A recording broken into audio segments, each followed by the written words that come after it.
Yep, Charlamagne the God. Andrew Schultz. We are the Brilliant Idiots, and this week's episode of the Brilliant Idiots is brought to you by the new Spotify original podcast, Mogul, The Life and Death of Chris Lighty, produced by Gimlet and the Loudspeakers Network. Mogul details one of the most illustrious careers in hip-hop and Chris Lighty's rise to the pinnacle of musical success before an unfortunate and untimely end. Okay, this story is broader than just music. It's the story of the American dream. Follow and listen to Mogul, The Life and Death of Chris Lighty, every week on Spotify. Now, I don't see y'all vocals. Now, I don't know if y'all know or not, but we're back where it all started. We're in the Engine Room Studios right now, doing the Brilliant Idiots podcast. Oh, that's fine. No, leave it. You keep I it like how your you hair, bro. It's real happy days. That's what's up, yeah. Real Happy bonds. days. That shit looks like a Lego. Rico Suave, baby. It was what's the Indian engineer who was here yesterday? Shailene. I wanted to ask him if he saw Master of None Season 2, but I was like, that's racist as fuck. So I didn't want to. That was really a genuine question. Yeah, you can't be genuine anymore. You can't even be fucking genuine no more. Somebody will just take this shit out of goddamn context. It's true, but you did want to ask it because he was Indian looking. But that's their only shit. If like you got one shit, I should be able to ask you. Like it's wrong. Say again. What about her? Nah, not really. I didn't want to do to him the way I feel white people do to me about Blackish and Empire. Yeah, because there's mad black shows, so it's weird. You got fucking Lester Holt and shit on news. There's tons of black people. Don Lemon. So if they just go right to you, did you see Power? It seems offensive, but maybe it's not though, because that's very specific. Specific, you know what I mean? If you're saying Power, I'm like, okay, yo, you must really be in tune with your fucking right, but would it be fucked up if they came to you and be like, so what do you think of the new mango flavored quarter water? Exactly. It was watermelon flavored. It'd be like, what the fuck you mean? If it was watermelon, it'd be a little crazy. By the way, the reason I want to ask somebody like the Indian engineer, what's his name again? I forgot. The guy. Yeah, Aziz. The reason I wanted to ask Aziz about Master of None Season 2 is because I want to know what he thinks of the depiction of Indians in this show. Is it accurate? Because I don't know. You know what I'm saying? I don't live that life. So maybe that's the question. Maybe it's like, hey man, I don't know if you've seen Master of None Season 2, but there's an interesting depiction of Indian Americans on there, and I want to get your take on it. And then he's going to look at you and be like, dog, I'm Mexican. I don't know what the fuck you're talking about. You got to do all of this fucking warning. Look, I'm not trying to offend you at all. I'm really asking you this goddamn question, okay? Now, we have a special guest in the building. Yeah. A young man who I've watched grow over the past years. You know what I'm saying?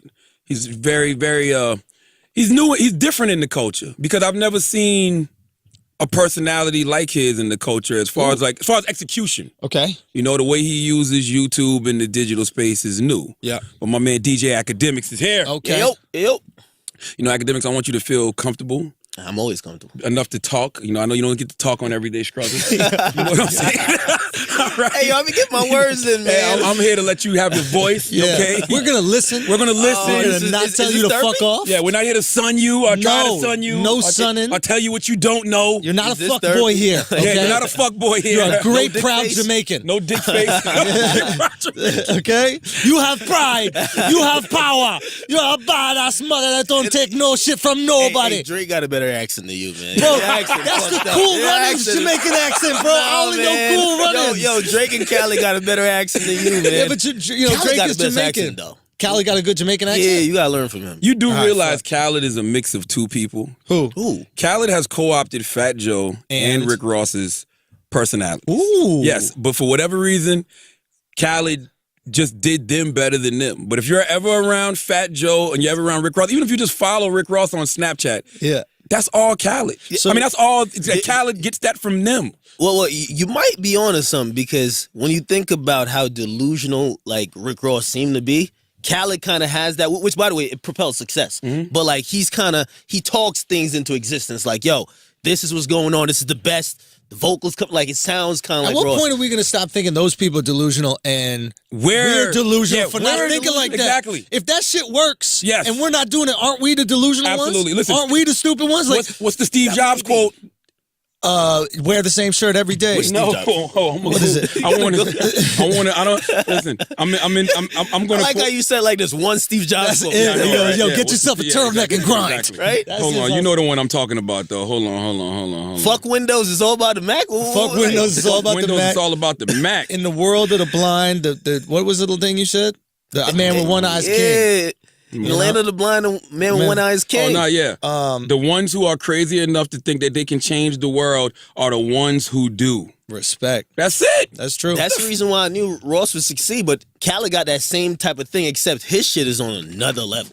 Yeah. Well, yeah, because Khaled doesn't even have a skill. Like Ross could rap. He's a DJ. Wait. He's a DJ. Khaled was. What is Khaled's? No. He's a DJ and a skill? radio personality. You know he is. Outside of that, we not going to sit here and act like Khaled doesn't have a skill of crafting records. Like when Very true. He crafts records that Very true. know that if those people were just in the studio by themselves, Very it would true. sound like shit. Very Okay, just real quick. So And I don't know, again, is that A&R or what is that? let me Very true. clarify. Or just producing, quote unquote. And maybe you don't know this about me. I don't know anything about music. Okay, so I don't know if you know this about me. Okay, that being said, from me having conversations with folks, my understanding was that he doesn't play instruments. He doesn't produce. Most of these niggas don't. But he doesn't produce the song. But he got an ear. So like Diddy, for example. Yeah. Diddy had an ear. Was that a good comparison? You Harlem Shake. What more you need to do? You Diddy Harlem had an Shake. ear. You know what I mean? Yeah. Just get his shit jiggy and just get them together. Khaled knows the right beats to pick. He knows the right songs to sample to get producers to craft the right beats. He knows the right artists to put on records. So he is Steve Jobs. He's the he's conductor. working with Nas. I'm hella excited for that because I would that's a knock against Nas. Like, yo, he don't be Nas picking the beats are right so stuff. trash, I've never man. agreed You with agree with that? Oh my! I've never God. agreed with that. The worst. You know why? Because we love Nas records. No, Nas picks beats like Pamela Anderson picks husbands. What, big dicks? No, it's just awful. It's just awful, I'm trying man. to think of what Selection. Nas record has a horrible beat. Like, I mean, I think about Hate Me Now. I think about the Illmatic album. Illmatic got some crazy, the world is mine, the world is yours, New York State of Mind. Like, what whack beats did Nas have? But that was before. I think people always look at it like, well, Nas is such a great lyricist and he's so great on records, even vocally. What about if we got him with some of the best beats in the culture? Like, Yeah. I think people think he's been overperforming on beats that they're Subpar. good. We're not saying they're completely whack, but there's always the hottest beat out that he's not on. Or you could just say those beats were great and look how popular those songs were. I want the record to show if Akademiks was having this conversation with Joe Budden would have said, shut the fuck up. Yeah. You do not listen to Nas. You were not around for Illmatic or It Was Written or I Am. You don't know what the fuck you're talking about. You don't know shit about Nas. Stop dick riding beats. Stop dick riding beats. Those are his two knocks. Is stop dick riding. If you disagree with me, is stop dick riding. And then what's the other one? Fuck, he had some other shit that I was watching. I watched a whole episode of that shit. I'm gonna keep it real with you. Yeah. I didn't know that there was episodes. Yeah. I thought it was just the What? 2-minute clips. Oh, I didn't know it was a whole show. This is an hour-long show that you everybody thought it was doesn't know. 2-minute clips? I thought it was a bunch of 2-minute clips. Yeah, I didn't know that either. Yeah, it's a whole. I watch the moments. I don't watch. Yeah. Well, the moments is what get people talking on social media. It's when you great. tune in, you actually get the dialogue and the banter. Yeah. Right? That's when you get the explanation to the moment that you're probably seeing. So, like, Context. and that's my thing. My thing's about the context because a lot of times, you know what I mean, you'll see like the shouting or the screaming or the passionate type of theatrics, and then you're like, all right, but damn, that's look lit, but what the fuck was that about? Yeah. Right? So you got to watch a show to actually just kind of. The other knock Joe Budden has is he's not putting out enough music. Joe Budden's not? No. That's what he doesn't. If he doesn't like an artist, or he does like an artist, but he still wants to shit on him, it's always, well, where's the music? But that's dumb logic because I believe in quantity over quality. I mean, quality over quantity. Yeah. You know what I'm saying? I don't give a fuck how much music you're putting out. You're only judged by your last project.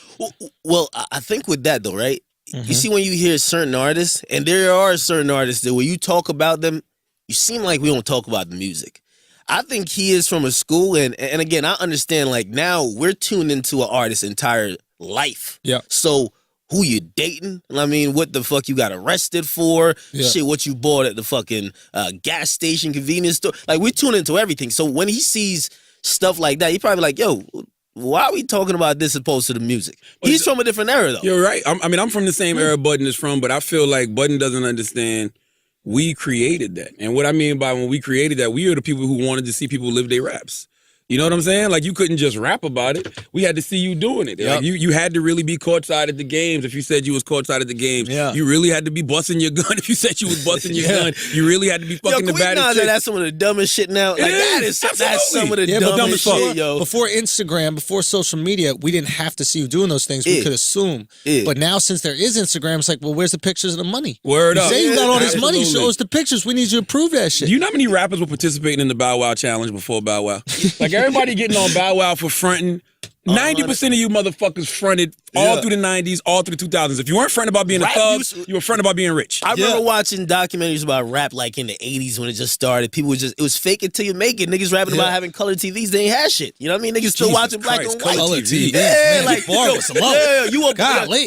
TV was the new LCD flat screen on the wall. Like, yo, you could tell some. So when I was looking at it, I'm like, oh, so faking it has always been a hip hop culture. Or even if you do have it, which that's the thing that puzzles me about Bow Wow. Yeah. If you got it. He don't got it.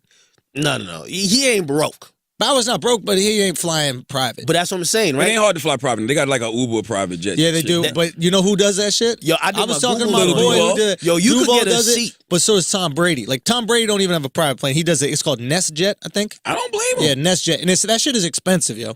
It's a different, like, in order to fly private, like, in order to have your own plane, apparently, you're like hundreds of millions of dollars just to have that kind of shit. Yeah. Or billionaire and the corporation pays for it. Like, it's a different level. Ludacris got his own plane. jet.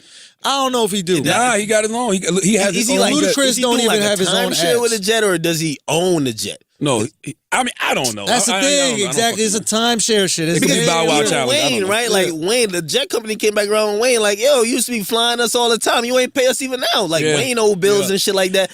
Like, the bigger issue I see with the Bow Wow situation is something I feel like this culture has a problem with.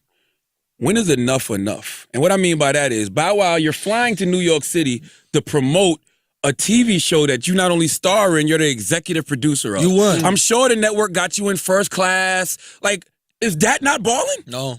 That's not balling enough. Like, I have to jump out the window and put a picture of a fake private jet and an old Mercedes Benz and a Sprinter. Yeah. It's not balling enough that you're flying first class to promote a TV show that you're executive producer of and you're only 30? Bro, Jay-Z cheated on Beyonce. Wow.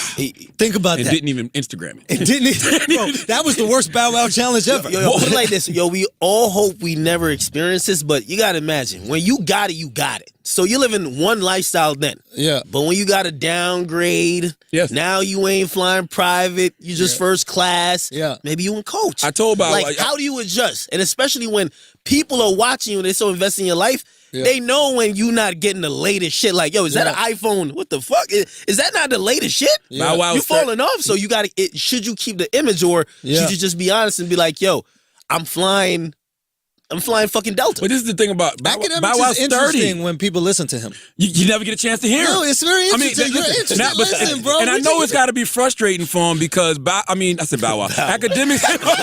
Did you just Bow Wow challenge Akademiks, bro? Come on now. Akademiks. This is our guest. His platform is very Tommy Laurenish. That's when he's at his best. Who? Akademiks. When he's just him. Yeah.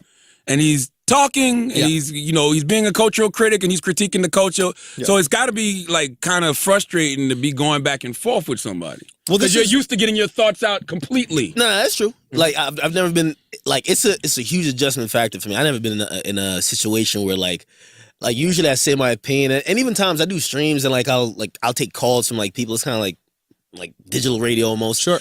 But I've never been in a situation where it's two almost people ahead button, and at times you might be even robbed of your own opinion, or robbed of the time to say your opinion. Sure. So like I'm dealing with that, but also it's also checking my ego to the door. Like I usually say what I want for the amount of time I want. Now I'm working with. I'm so new to all this shit. Like I'm dealing with production people. They got time that they got to work with. Yeah. Of course, like we got to get our stuff out, and again, it's all new to me, so I'm adjusting to it. But I think, and this is something we've been doing for a while, Charlamagne and myself, not just podcasts, but in terms of just entertainment with reaction. And it's different than speaking by yourself because you're not even expecting a reaction. So, and it's something I learned from working with you, to be honest with you, is I'm stand-up, so I'm used to the most reaction. Right? I say a joke, I'm waiting for laughs. And then I thought I brought that initially to this show. But when you're just talking to another human, it's not you're saying jokes at them. You're just having a conversation. And then sometimes organically something funny comes up. Yeah. And I had to make that shift here. Okay. I went from I'm delivering bits to no. We're just having a conversation. And then relying on your natural funny to have some of these funny things come out. I think that's the difference that I've noticed. For you, it must be so difficult, and people have to understand they got to give you a little bit of time to mature in this world. Is you're going from a place where you get to say your jokes, you get to say your hot takes because there's an expectation for your humor, to a place where the expectation is not your humor, it's your hot take. If humor comes, that's icing on a cake, that's something you'll learn and put together. Summary of exactly like, and again, I'm learning to deal with this on a day-by-day basis. Some days I'm like, man, I'm a little frustrated because I didn't get everything I wanted to say out. And then other days I'm like, yo, I really like that because I felt like I was in the pocket of expressing myself. Mm-hmm. But again, I'm used to the platform which I like created and built where like I basically was able to say whatever I wanted for as long as I wanted. Sure. And again, it just went out there without even retort or time constraints or something like that. So yeah. That's a new thing that I'm adjusting to. Well, you know, me and Akademiks, we talk often. We have talked often for years. I'd offer my advice, you know, on certain situations. I would have told you not to do it. Really? I'm going to tell you why I would have told you not to do it. Hold on. By the way, also, a lot of people would hit me and they were like, yo, man, I thought you said Charlamagne was your man. He hating on you. Like, I got a lot of people hit me like that. And I was like, yo... And I even did. I did said that because in the last episode we said that Joe Budden. It wasn't hate. I said that Everyday Struggle is going to last 6 months. I said 2. And the reason, and it has nothing to do with you and everything to do with self-destructive Joe Budden. Yeah. Like that's just it. Joe Budden is the guy who, when things get good, he fucking puts gas all over the place, lights a cigarette, and blows the joint. Now we said that with the context of this is great content. I hope that we're proved wrong. At least I did. I really enjoy watching the clips, and then I watched an actual whole fucking episode, and I enjoyed it, and we'll get into why I enjoyed the dynamic later, but I want you to say your point about the thing. Oh, no, I was just saying that, you know, I would have told you not to do it, and I'm going to tell you why. I feel like Complex kind of co-opted you and your audience. Like, you're probably competition to them. Because I look at your numbers on your YouTube pages. I didn't even realize you had like 4 pages the other day. You got like no less than 300,000 subscribers on each one. You put out videos. You probably average about 150, maybe 200,000 views per video. And I feel like they bought Akademiks in because they realized this guy is competition to what we're doing. Now, I wouldn't mind them helping you to elevate your platform, but I just don't understand the dynamic between you and Joe. I almost feel like Joe could do his own thing and Akademiks could do his own thing. And I just don't see, the way it's going right now, I just don't see it lasting any more than 6 months because somebody going to get fed up. Either Joe going to get fed up because he tired of motherfuckers calling him industry and saying he's not an underground artist no more, or you going to be like, why the fuck am I continuously coming here to do this shit when I got my own platform? That's interesting. I didn't know. And I want to be wrong. I'm just telling you what you asked me what I think. That's what I think. Yeah. No, that's interesting. I didn't know how much influence I guess you had now. I didn't know you had all the YouTube pages. I always kind of went for you on Twitter for hip hop news, like breaking hip hop news, almost like TMZ. I called you the hood TMZ. You know, the second some shit happens. Yeah. So, what I'll say about the dynamic of the show, which I found very interesting, is Joe.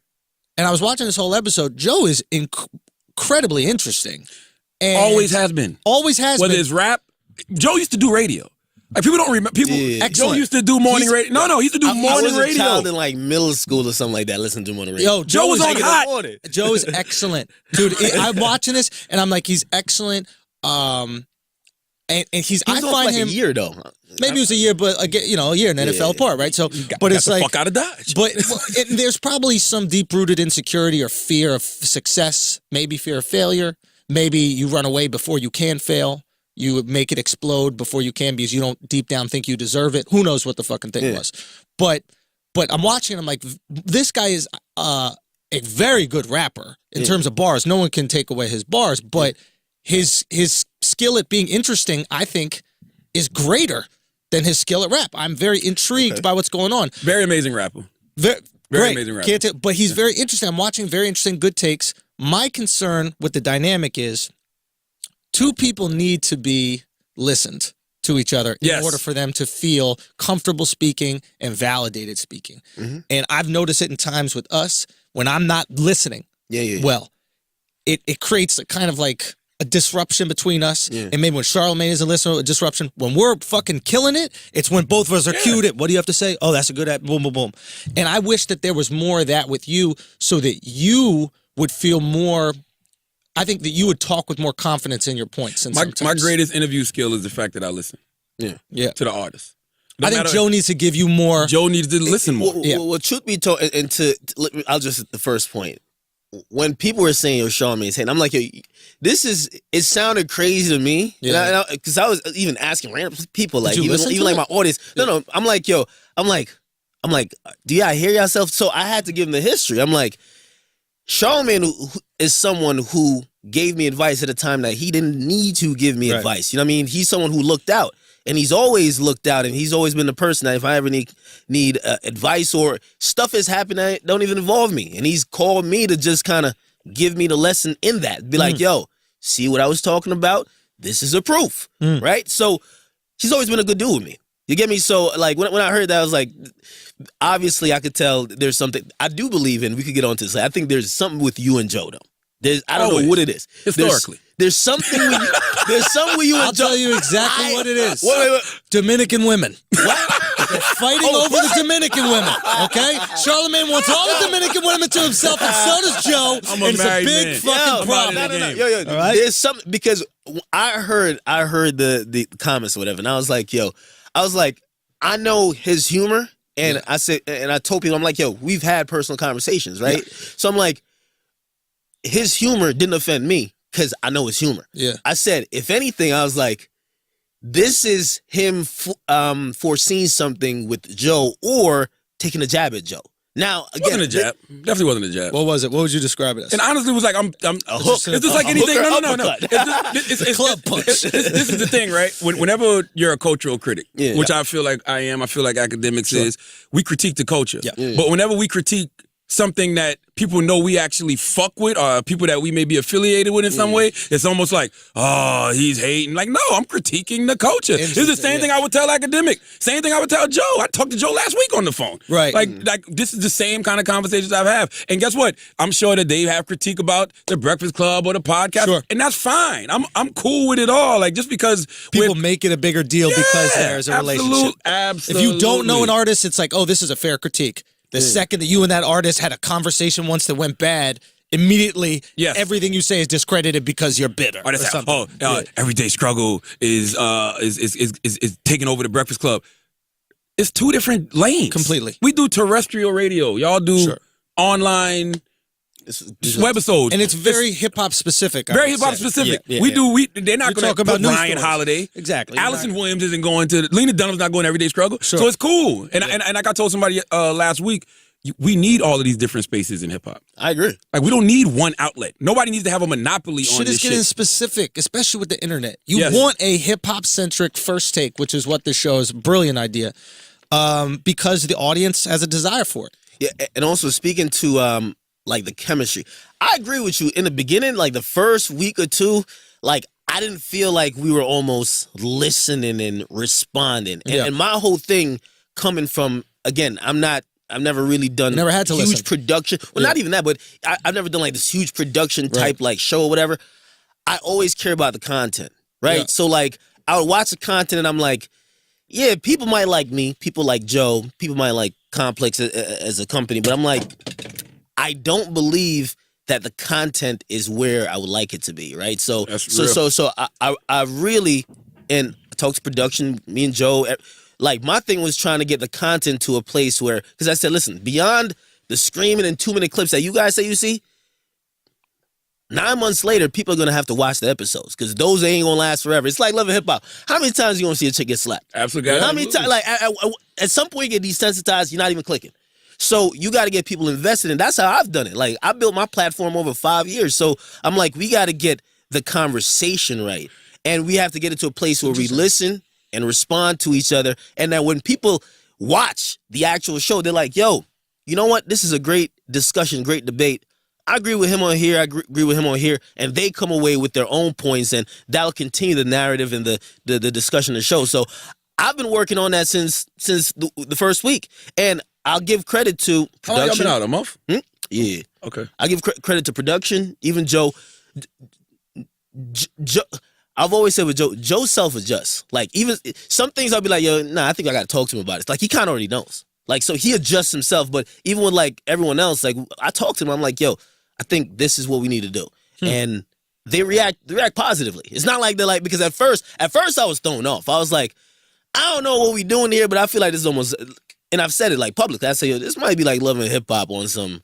This might be like Love and Hip Hop we're just on a debate set, right? Because we're not having conversations. We're having like these moments of flare-ups. And you never want that. You don't want to become a caricature of yourself. And a lot of times when you're reading these social media comments and you're reading what people are saying on YouTube, you're like, oh shit, let me give them more of that. One thing you said just now that was very interesting. You said you've built this up over 5 years. Yeah. What I hate about hip hop fans are so fucking fickle. Yeah. Like they don't. Nobody has cachet when it comes to hip hop fans. Yeah. Like, and what I mean by that is Breakfast Club could be around for 7 years. A show like Everyday Struggle could come, have 2 interviews that people watch, and everybody like, oh my God, y'all taking over. Like that's not the way none of this shit works. And it shows how fickle hip hop fans are. You have to be consistent over 7 years. The reason people trust you, and Complex came to you at this point to say, you know what, Akademiks, we think that you're an authority in the coaching now, is because of what you built up over the past 5 years. So I don't want anybody to ever feel like, you know, brief moments are what you should base a whole situation on. Sure. You know what I'm saying? Yeah, because what's going to end up happening is, and what you're saying is very important, when you have these, like you say 90 days from now, you want to just have content out there. Good content. 9 months. I'm looking long term. You know why? Because every day, you're not going to have a Lil Yachty interview every day. Right. You're not going to have a Wale interview every day. Absolutely. At the end of the day, you and Joe have to be the most 2 entertaining people that people come to watch every fucking day. Yeah, I agree. That's what you got to put your foundation on. So you can't do that becoming a character to yourself. You just won't. True. It'll burn out. Yeah. Like I heard Joe today say, fuck L.A. Reid. Oh, that's not even close. You gotta watch the whole interview. What do you say? All he does is call him a sexual predator the entire interview. See, that's the stupid.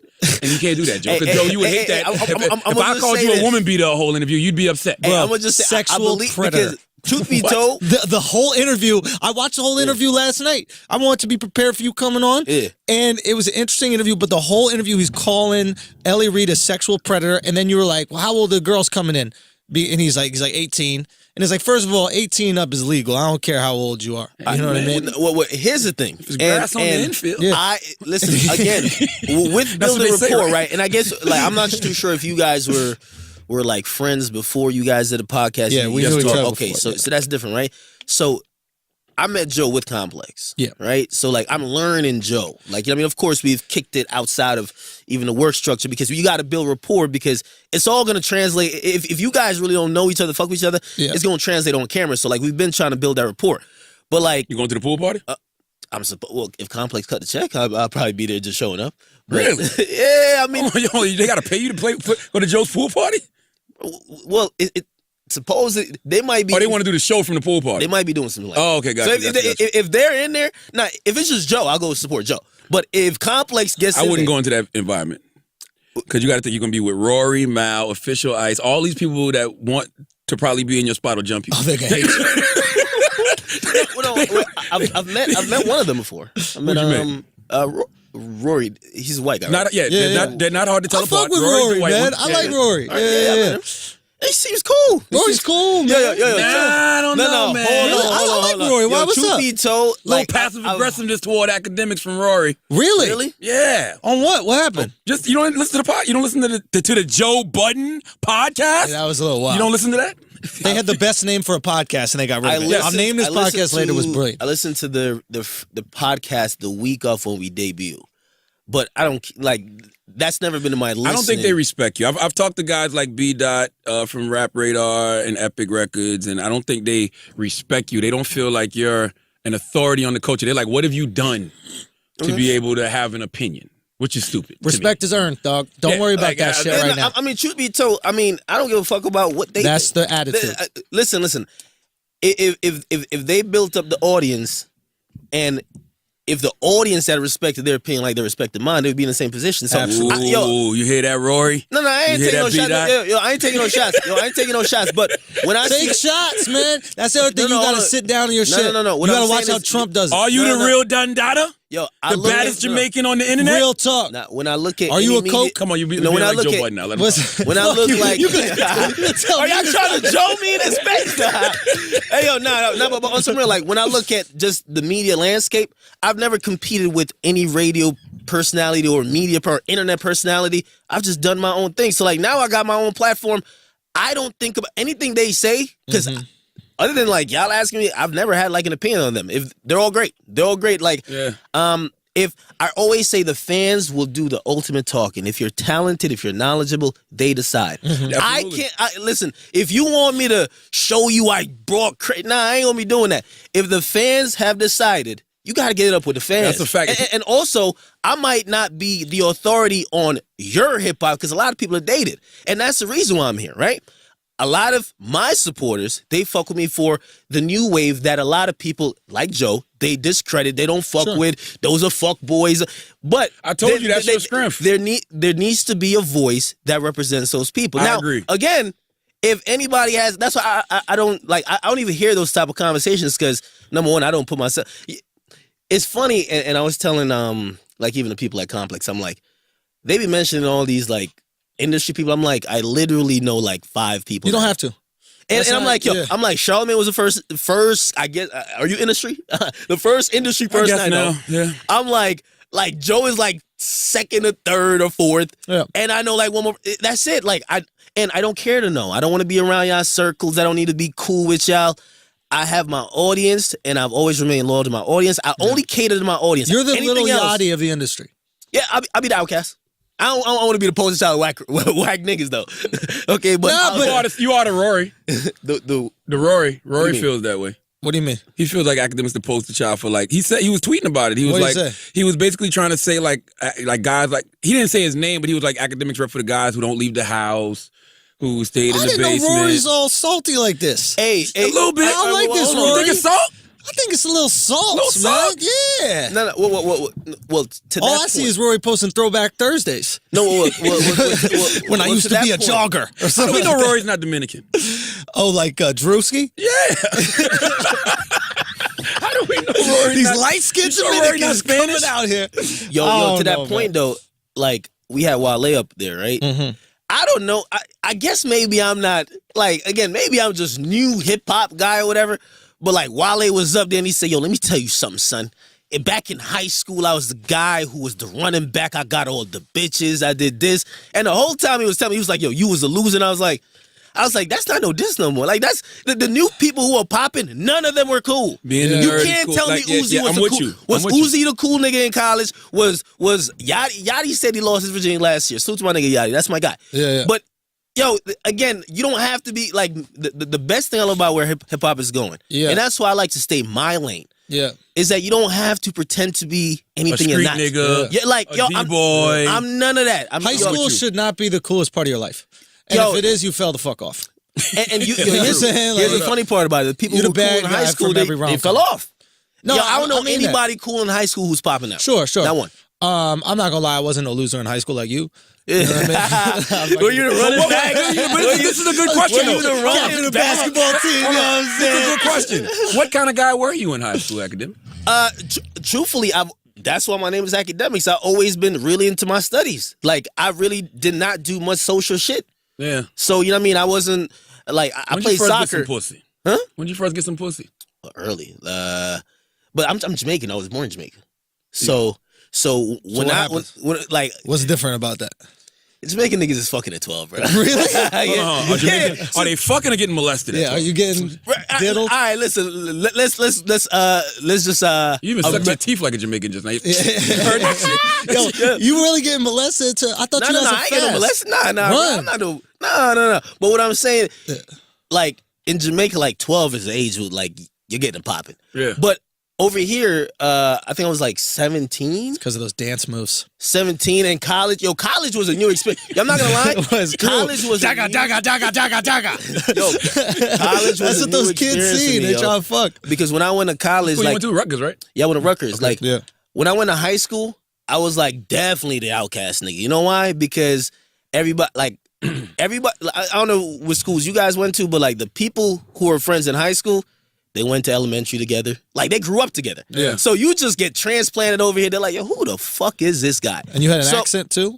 I didn't really have an accent, truth be told. But I couldn't assimilate to the culture. The shit they're into, like, I come over here, they're arguing about Nas and what the fuck? I wasn't, I'm still, my mind is somewhere else, right? Yeah. So where was your mind? Well, still in the country I was born in, right? So like, I wasn't assimilated to the culture yet. It took me... Well, maybe stop carrying fucking beef patties around all day. You know what I mean? Jesus Christ, this is America. Nah, listen, I still rock with beef patties. We can tell. Now, I'm going to tell you something. I was going to get to that, but I want you to finish your story. We'll get to that later. Okay. The one critique I have for you from that show is you look fat as fuck on camera. That is true. Yo, I'm looking at this shit. I'm like, this nigga's all thighs and cheeks. Like, I'm going to get to that later, but go ahead, continue. No. All right, we got to get to that too. But so what happens is after DJ Bean Pie. So after high school, right? After high school, I go to college. It's the first time I really like ingratiated with like American culture, like in terms of like I was one of them. Right. You get me? Rather than this is my clique, this is Jamaican clique. And college was fun. Yeah. You know what I mean? But when you start DJing, was that part of the assimilation? Yeah, because music was the only thing that really crossed over. Like music crossed over, and I DJed in Jamaica. No, but I loved music in Jamaica, right? And that's why even I went to being a radio personality, right? Or media. I'm going to just say internet personality. The reason why is that in Jamaican culture, the DJ is the voice of the culture. We call him a selector, right? Like they speak a lot. If you ever go to a Jamaican party, like they playing the music, they cut it off, they talk for 2 minutes. And then play music again. But selector. They're the voice of the culture. Now, when I come over here and I started doing music production, I was trying to be like Just Blaze, Kanye, Heatmakers for a little while. Of course, it wasn't really working, right? And then my friends in college were like, yo, let's do parties. It's like, we need a DJ. And I'm like, well, I'm using some of the same software because I'm sampling shit. So I started doing that. And then I was like, yo, I want to do more. Because I'm like, yo, back in my country and like in my culture, like they're like the DJ, you don't just spin records and shut the fuck up. That's what happens a lot of times. You're like, yo, the only thing you might say be like, yo, if you know your pussy ain't stink, put your hand up and play a record. I'm like, this ain't what. I'm like, I got to be the voice. So I gravitated towards radio and like speaking more. And from there, I got kicked off college radio, and then I found the internet. And one of my former interns, salute to Sasha Nicole. I remember. I don't even know how I met Akademiks. This is years ago. Oh yeah, I remember this story. And you wanted to come interview me, and I'm like, cool. That's the type of person I am. I'm like, I'm not going. I see the little guy trying to come up. I'm like, come through. This is one of the realest moves I think ever happened. So Sasha goes, no. I don't want him up here. I do not like him. I hate him. He got me. I don't know if you got her kicked off college radio. I don't know what it was. Yo, we had a show together, right? Okay. So we got a show together on college radio. Now, I was on the edge with it. They would be like, hey, only talk, because it's like it's not a hip hop station. It's like hip hop, rock, everything, country. So they're like, they're training you how to do radio. It's college. They're like, hey, we want you to have a mic break, talk for 3 minutes, no more than 3 minutes. And then we need you to just play music for like 30 minutes and then come back again. And I was like, hell no, I ain't doing that. So I'm like off the, I'm doing all type of shit with it. They wanted to play a playlist. I'm like, hell no. I had Big Sean ass playing. I didn't even know. I thought it was a clean version one day. Yeah. So I played the wrong version of the song on college radio. Yeah. So the clean version of Big Sean, like ass is the dance. So I played the wrong version because I'm a DJ. I got like 10 versions of every song. Yeah. Apparently, because I was like popping as a DJ, and then I went on college radio at the school. The program director used to be listening to the show.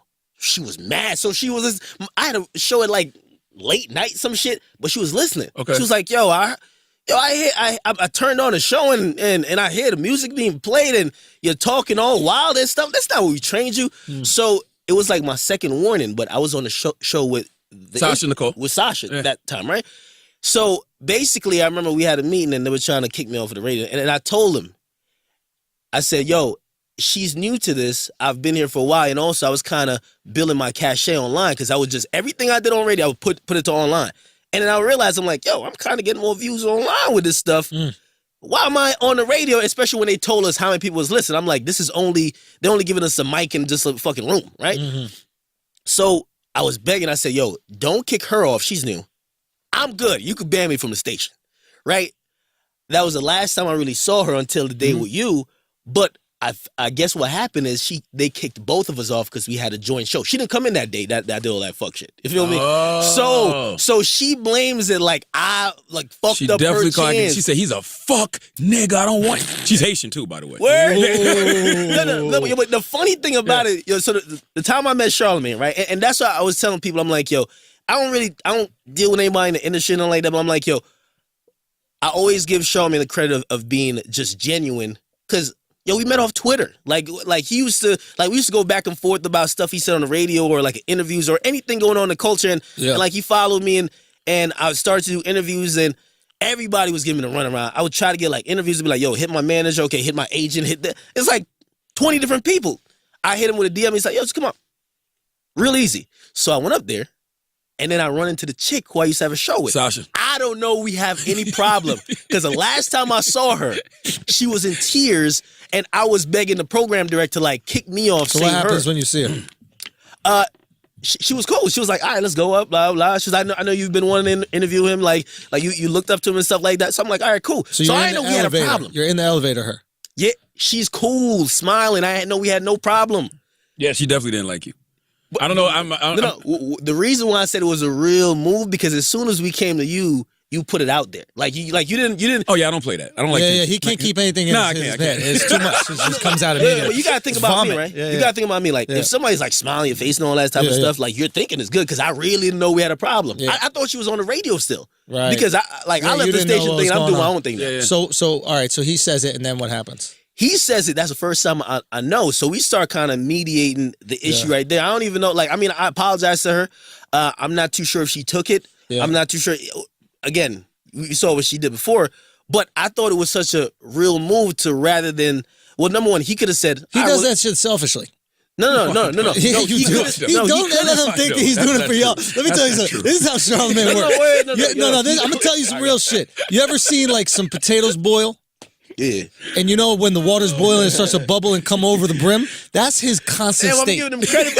Okay? His constant state is the water in the pot is bubbling. So if you put even one more potato in there, he immediately got to say, hey, this bitch don't like you. Hey, she don't like you, Akademiks. I don't know what the fuck it is. I just want people to get to the problem. Man, it's right here. If he don't get it out, he's uncomfortable. Even regardless of that problem, yeah, it was easy for him to say, like, if you have somebody around you that you know and someone else you don't know, right? Even if it's like it's a Twitter nigga, like you guys have traded a couple tweets, he could have said, man, I ain't talking to you, like, yo, I'm canceling this shit. Don't come up here, right? For whatever reason. Now, again, I would have never knew all of this. The fact that he actually... He ain't being real, bro. He ain't being real? It's literally... Yo, expose Charlemagne. What happened? It's not exposing. It is realness, but it's not like I'm going to try to help you out. It is truth in its most real essence, but he can't help it. I remember once we were in a fucking... It's so organic to this motherfucker. I remember one of the first times we hung out, yo. MTV Movie Awards. I've known him 3 days, right? 3 days total in the time we know each other. This motherfucker's passed out drunk in the back of an SUV. I'm there with my boy, and my boy got his girl next to him, right? This motherfucker passed out drunk, wakes up, he goes, yo, who are you? And my boy goes, oh, that's my girl. He goes, oh yeah? You sucking dick? She goes, wait for it. She goes, no. He goes, all right then. Right back to sleep. Right back to sleep. Don't even stay awake. Once he knows dick sucking off the table, my man went right back to sleep. This is what's in it. What happened was the shit started bubbling, and it was like, hey, maybe she's sucking dick. Maybe she's sucking dick. You never know. You never know until you ask. Hey, well, maybe I had Charlemagne fucked up, but because of that. No, I really just wanted, like, first of all, I'm not going to ever take anybody's word for something like that. Like, you know what I mean? Because I knew Sasha at the time. I know her way better now. But at the moment... I heard, I discussed it the next day on the Breakfast Club, too. And, like, the other two co-hosts, Envy and Angela, they were like, yo, I wouldn't have fucked with that nigga, and you defended it. You were like, yeah, I did an interview with him. Yeah, I'm defending it. And because of that, I know you weren't the person to do something and then, like, backtrack and then just, like...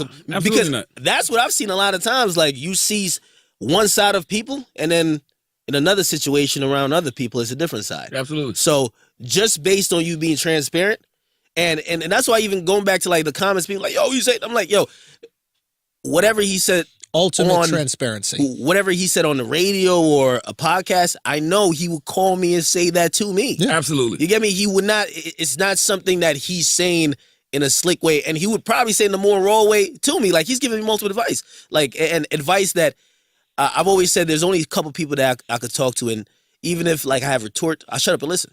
I mean, when he gives advice, and it's usually from a good place. So what's some advice for academics, Charlamagne? Oh, some advice I've given academics over the years. No. Now, given the current situation, given. Oh, I told him this a couple weeks ago. It's just like, yo, don't lose your platform. Even if you're doing Everyday Struggle, every day after the show, you do some type of after show. So the thoughts and ideas that you wanted to get out on that show, you take it right back to that's great. Your YouTube page. Yeah, that's Because because people still looking for your opinion. There's a lot of people tuning into that show to watch Akademiks. Shit, Complex is taking your followers and bringing them to the Complex website. Yeah. So do the same thing they're doing. Now you do your after the Everyday Struggle with DJ Akademiks, and then take some of those Complex fans and have them talk to you on it. And my advice for you and Joe is respect each other. Yeah. And what I mean by that is, I told you this too, you're not going to out hip-hop Joe. Joe's 47. You know what I'm saying? And he's been around for a long motherfucking time. And he knows hip-hop. He lived through a lot of shit that you discovered. You understand? It's a difference. Yeah. When you live through something, it's different. Like, Joe was there with Nas' Illmatic album, with Jay-Z, Reasonable Doubt. You're discovering this stuff. You probably had to go back to listen to a lot of this stuff. It's like, but Joe can't get with you on the young shit. Exactly. I told you the other day, Akademiks posted a list, and he was like, pick your top 10 for the XXL freshman list. I'm like, nigga, I'm out of the loop. I know A Boogie and that. I don't know. And I knew A Boogie and Ugly God. But you had like 20 people on the list. And I'm like, that don't make me feel, that's just discovery. Like, yo, Akademiks, who are these people? I hit Relly on Smash. Relly, who are these people? When Tax was around, Tax, who are these people? Like, I want to know. So, like, I just think y'all need to have more respect for each other, because you can learn from him and he can learn from you. Hey, I think you need no joke, you guys need to go party. You need to get drunk. You, him, and the girl. I don't know her name.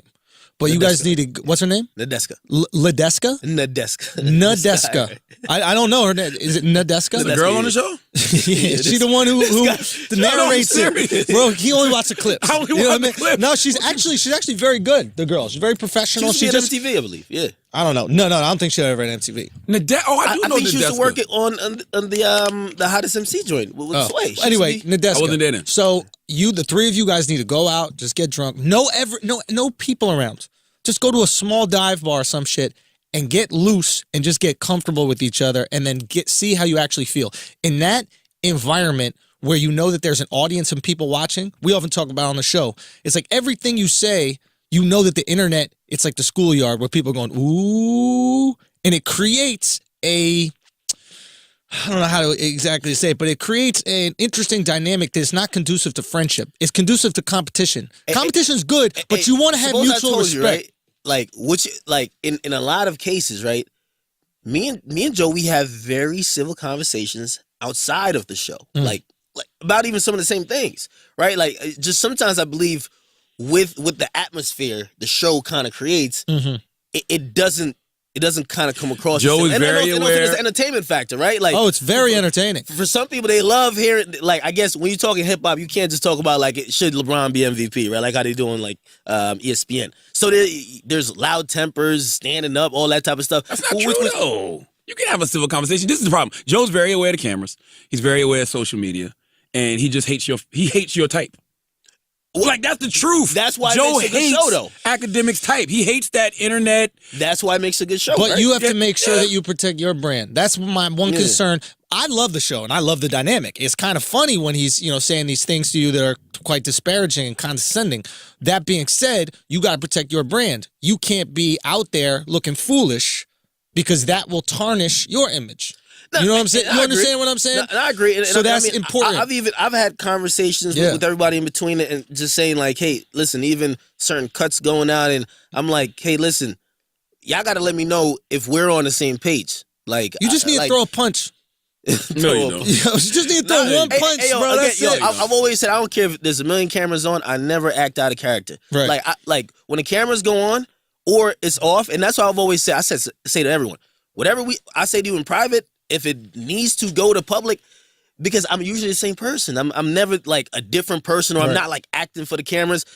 If I ever have to act for the cameras or be something else, I wouldn't do it. Did you feel pressure when Wale came? Because that's another thing I used to tell Akademiks historically. I'm like, look, when you're critiquing these people, Because for me, the real respect comes from when you say this to the person's face. Like I don't like everybody. I don't respect none of these cultural critics if they don't sit down and talk to people face to face and say the same. I want you to have that same energy when the person's not there as you do to them. That's one of the reasons, I guess people gravitate towards me and fuck with me because they'll know if I give somebody Donkey Today, if I say something on the air, when that artist comes, I'm gonna say it to them. So I always told academics, don't say things if you're not willing to say it to that person's face. So did you feel pressure when Wale came? I actually didn't, yo. My whole thing, though, because I knew he was coming with some energy. When Wale came, I called him corny. I ain't call him corny. You didn't call him corny, but right? you That's like people say you call Yachty Whack. Yachty Whack. Yeah, what I said is that there's certain people on social media, and again, I'll own I'm the internet social media nigga, right? But when I read popular perception of certain people, it's corny, right? Like people consider those people corny. Bow Wow, Nick Cannon, and by the way, all these people I like. Ray J. I think Nick Cannon has outgrown the corny thing. Well, at one point he at one point, because Nick is like a businessman now. Like you got to respect Nick. I mean, Nick's and by the way, he and really works hard, so you don't. No, and this is a difference between me calling somebody corny or saying that, as opposed to kind of just really judging a cultural view by the masses of someone. Sure. Like, say Ray J. A lot of people think he corny. Ray J is a legend to me. I love Ray J. I think like a lot of people even like his song. Nick Cannon's like the owner of the Clippers. Have you ever seen the owner of the Clippers? He's the guy. Wait, are we talking about Don Sterling? No, before that. His name is Steve Ballmer. He used to own Microsoft. He's like this fucking cornball that's always like rooting on the sidelines, and he makes a gif.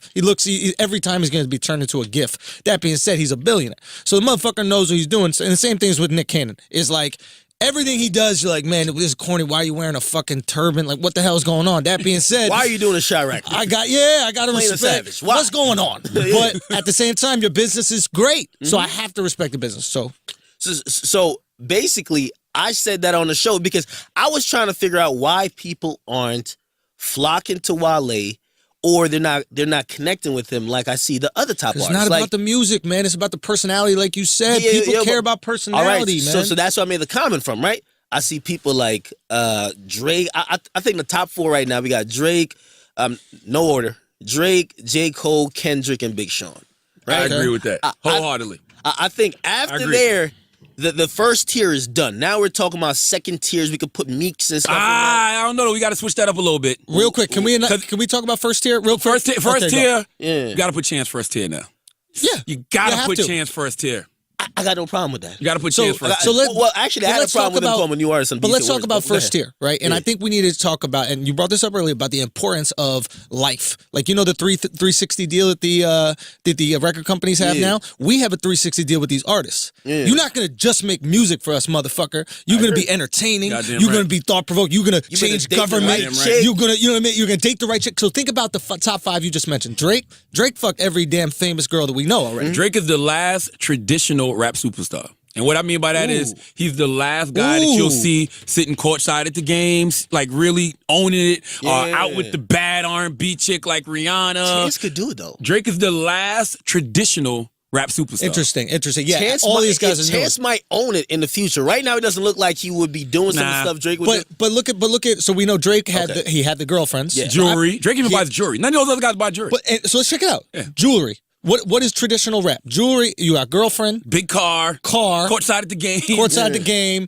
What else is Shit talking. I'm the best. Battle rap. I'm the best. I'm the greatest, right? Drake's the last traditional rap superstar. Absolutely agree. Now we got Sean. Sean had big girlfriends too. He had Naya Rivera. He had a pop star. He's always dating a pop star. Yeah. He's doing the rap prototype in a way. When you think about it, now on the level of Drake, but then you got Cole, right? Cole went the woke angle. Cole and Kendrick. Yeah. Well, Kendrick is weird. Kendrick is like half woke. Kendrick is shade butter Twitter like he is woke. But didn't Kendrick before that get caught up in some shit? Remember he released some song? Oh yeah, he said the song, he was like, show me something natural, like... No, I'm talking about before that, before he went woke. Remember, there was like a last album, he said something, he got tons of shit for it, and then all of a sudden the next album came out and it was like super woke and super... I don't remember. He's always had a consciousness about him. Always. Right, fair enough. By the way, J. Cole, real quick on that, J. Cole, For Your Eyes Only, is whack, bro. Nah, man. Yes, it is, man. It's like I think we love Cole so much. Yeah. We love what he stands for. Yeah. He's given us great albums. Honestly, that last album was weak, bro. I honestly think that opinion is coming from you not seen that album lasting like others. Like a lot of people are still playing More Life. A lot of people, of course, are playing Damn. I think it's just weak. I think Cole's album, because it didn't have any type of singles or any type of moments that stand out. His last album had no singles. He put this album out the same way he put out Forest Hills Drive. Just driving in a car, I'm like, yo. Because radio picked records from it because they was popping. Forest Hills Drive got released the same exact way. It's just this album didn't have that shit on there. Like, it just didn't. Maybe Cole's not in the top 5, man. Fuck out of here. Nah, he is. No, I'm out of here. Look, again, you guys are professionals, but he don't check off all the boxes. He checks off one box. He checks off pretty much every box that Kendrick checks Where's off. the girl at? Where's the girl? Of course, he has Mrs., I believe. But who? like, Chance? Chance's I'm girl. talking about Kendrick. Which box does Kendrick check off that Cole doesn't check off? Personality. Yeah. Kendrick has this big personality that Cole doesn't. Not big, but we understand the logic behind a lot of Kendrick's music more than Cole, because Kendrick is just a little bit more vocal. You know than what Cole. Kendrick checks off? Just a little bit more. He's more vocal, but you know what else he checks off, man?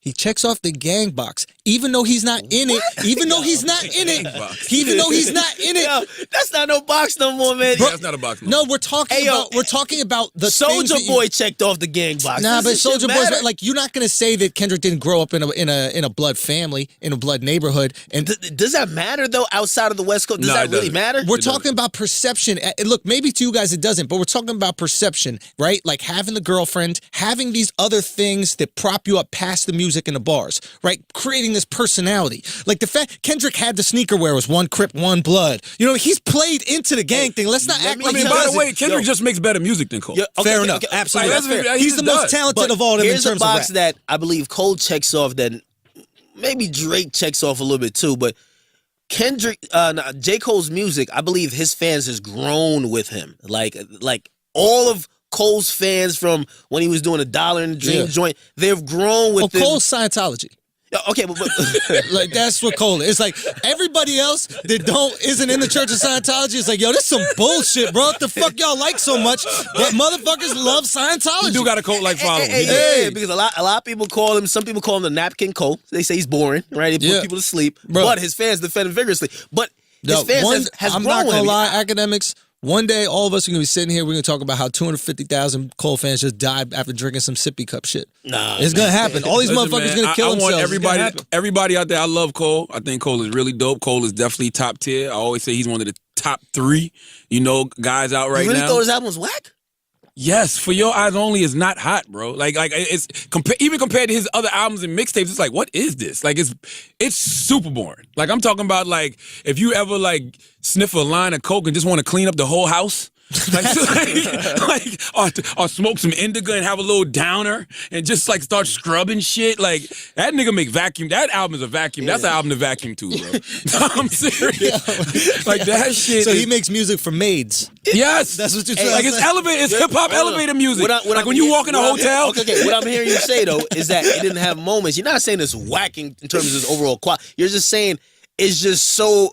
It's just not sonically good. You know how like when you're at a hotel and like you want to leave around like 12:30 because the maids are gonna come in and you walk through the hall and you hear that little music playing. That shit, he literally has a song on there about folding clothes. What's the problem? I mean, listen, I'm not into it. And I love Cole, but that For Your Eyes Only shit. Do y'all fuck with Logic? No. I actually said today I don't know any Logic fans. Matter of fact, I know one. His name is Daniel. He works at the radio station. Is he white or biracial? White. Okay. And I'm not knocking Logic. I'm just like I've listened to Logic. I listened to Logic first couple albums. He sounds too much like everybody else. Now I don't know if he's found his own style on this project. He sounds a little bit like Kendrick on this project. All right. He always does a bad impression of Kendrick, Drake, and Cole to me. But he owns his own style. I always thought Kendrick was doing an impression of M. And nobody says that at all, but there's times Kendrick be sounding just like Eminem. I mean, maybe it's an offshoot of it, but he owns what he's doing now. Like, at some point, you have to own it. It's matured, but I agree. Yeah. The first few albums, there were times I was like, yo, you're doing the Eminem shit. You're doing the fantasy kind of, I don't know what the other word I'm trying to describe is, but like the surrealness of Eminem, like describing these fantastical situations. The flows sound like M, but nobody makes a connection, I think, because of the difference in race. Oh, let's pay some bills. I want to come back and talk about Logic. Because I do have some questions about Logic. Because I'm not up on it. Academics can put me up on them. All right, support for this week's podcast comes from Movement Watches, MVMT watches. Started by two broke college kids that wanted to wear stylish watches but couldn't afford them. MVMT watches was founded on the belief that style shouldn't break the bank. Were you sick of waiting for something, so you did it on your own? Huh? Were you? Well, Movement is the thing for you. That's right, okay? MVMT Movement set out to challenge the traditional business model by selling premium quality accessories directly to you, cutting out the retail markup so that you can get the best price possible. Watches starting at just $95, okay? This revolutionary pricing, along with MVMT's classic design, quality construction, and styled minimalism, has led to over 500,000 watches being sold in over 160 countries. So step up your watch game and see what people across the world love MVMT watches. Go to MVMT.com/idiots and get 15% off today, plus free shipping and free returns. That's MVMT.com/idiots. Join the movement. Oh, I got to piss on this. Get your pee on. I'm gonna talk to Akademiks. Or we could take a pause. You can go. All right. So about who's your fifth rapper? Those are four. It's four. But, so you don't include Chance at all? Okay, I'll put Chance in there. My thing is that I'm still waiting for Chance to really just finalize his footprint, like, in the sand, right? I think he's still making his what imprint. does he do? What do you mean? Is that what you're saying? You're, like, defining what he does as a rapper? I think his next project is where, undoubtedly, he's top tier. Fair. So he has to put I wouldn't even categorize him as second tier because I think it's almost the rookie the rookie that's really good, but you don't make the All-Star team just because you're new, right? Yes. So for Chance, I don't even want to categorize him, but if I had to put him somewhere, he's top tier, right? Right. Dude's doing major numbers, and again, I always reflect back to numbers. I know, and that's great because numbers are a real metric. Feelings aren't a metric, right? Because feelings are subjective. Numbers are not subjective. Regardless of what we might say about Logic, and I haven't listened to any of his music, so I can't say anything about it, but you can't deny 251,000 albums being sold. And to bring that back to Wale, because we're discussing Wale, right? Yeah, you can't deny 25,000. No, that's my whole point about it. I feel like I've seen Wale do interviews with everybody. Yeah. And you know what everyone says? Man, I just don't understand why you're not doing I don't know if necessarily Drake, but you're not in that top tier in terms what is of your sales. I have a theory on it. What is your theory? Well, my theory, and that's what I divulged, I said, what I believe is going on is that there's a disconnect with fans. Like, his fans and just fans in general just don't connect with Wale. Why do you think that they is? Connect. I think part of it is his personality, and that's what I was saying. Some people see him as corny, some people see him as sensitive. I'll say I see him as sensitive. He's definitely sensitive. I think the Wale issue is, first of all, undeniable how great he is at rapping. I really love listening to his raps. But I think one of the reasons I love listening to him so much is because I don't listen to his personality at all. And I think his personality, maybe the bitterness, I think he feels like he should be somewhere where he isn't. And I think that rubs people off the wrong way. And I think what people need to realize about rap, specifically rapping words, I know it's going to sound crazy, ain't hard. Motherfuckers can rap. You know, there's some good dude in the street that if you give him, say, hey, give me 16, you'd be like, yo, that shit is fire. Rhyming words ain't really a hard skill. But when you hear a gifted rapper, you know a gifted rapper. Absolutely. But again, not every rapper that's famous is gifted. French Montana ain't gifted. I agree. Right? But what is important in rap, what sets you aside in rap is personality or story. And I think that's why we gravitate towards the gangster rappers in a lot of ways, because we're like, yo, this story is wild. Like that's 21 crazy. Savage. 21 Savage. I liked his music sonically, but when I interviewed him, I'm like, yo, I like this guy's story. This story. And you would always been somebody to champion him because you found him interesting as a dude. Absolutely. And even the raps that he said weren't maybe as clever as a Nas or as poetic as a Nas, but they're funny. They're intriguing. Like, and give it a plan B. So with everything you said, I feel like you're coming to a point where you're making a conclusion, right? So what's the problem with Wale? Because, again, I saw everyone guessing. Yeah. I made my guess. He ain't like it. So for me, the problem... Why Wale flopping? For me, the problem with Wale is outside of the sneaker culture, right, which he's definitely tapped into. He said he put niggas on phones. Is that true? I'm super dumb about it. I don't know. But outside of the sneaker culture... Is he sneaker nigga? Not really. Not like that. He doesn't really, I don't think he really resonates and taps into people. You know, so woke dudes tap into, and chicks tap into J. Cole, right? definitely political people tap into Chance, right? Because Chance looks like he's a good guy. He's trying to help out. You know, Kendrick is just straight bars. Anybody who respects rap and respects rhyming is going to respect Kendrick. Drake is the heartthrob. He got all the hoes, right? And dudes that want to get hoes, fuck with him. Yeah. Wale, outside the sneaker shit, and he does have sneakerhead fans, don't get me wrong, he doesn't have this personality that you're drawn to like maybe a French. Like Black Youngster. You know Black Youngster? You know the rapper Black Youngster? Yeah, of course. The motherfucker's so funny to me. I watch his videos on Instagram. I fucking die laughing. I only know one song, the song with him and Lil Yachty. But I'm drawn to this character because he cracks me the fuck up. I never once laughed at anything Wale said in my life. Yeah, truth be told, I think Wale's problem, he don't let people in also. He he's not vulnerable. He's not vulnerable to his audience, right? Like, for example, there he is in his music. This is the problem. No, wait. You know the problem with Wale? Yo, he came on to the show, right? Yeah. To defend himself against like the corny thing, right? And if you listen to most of the people who watch the entire joint, some people who never crossed their mind, they're like, I can see why people say it. He was trying so hard and he was trying not to wild out on you. Nah, he was trying also so hard to show why he's different rather than just like, for example, and this is the type of shit that be like, it fucks me up. Did you tell him this when he was there?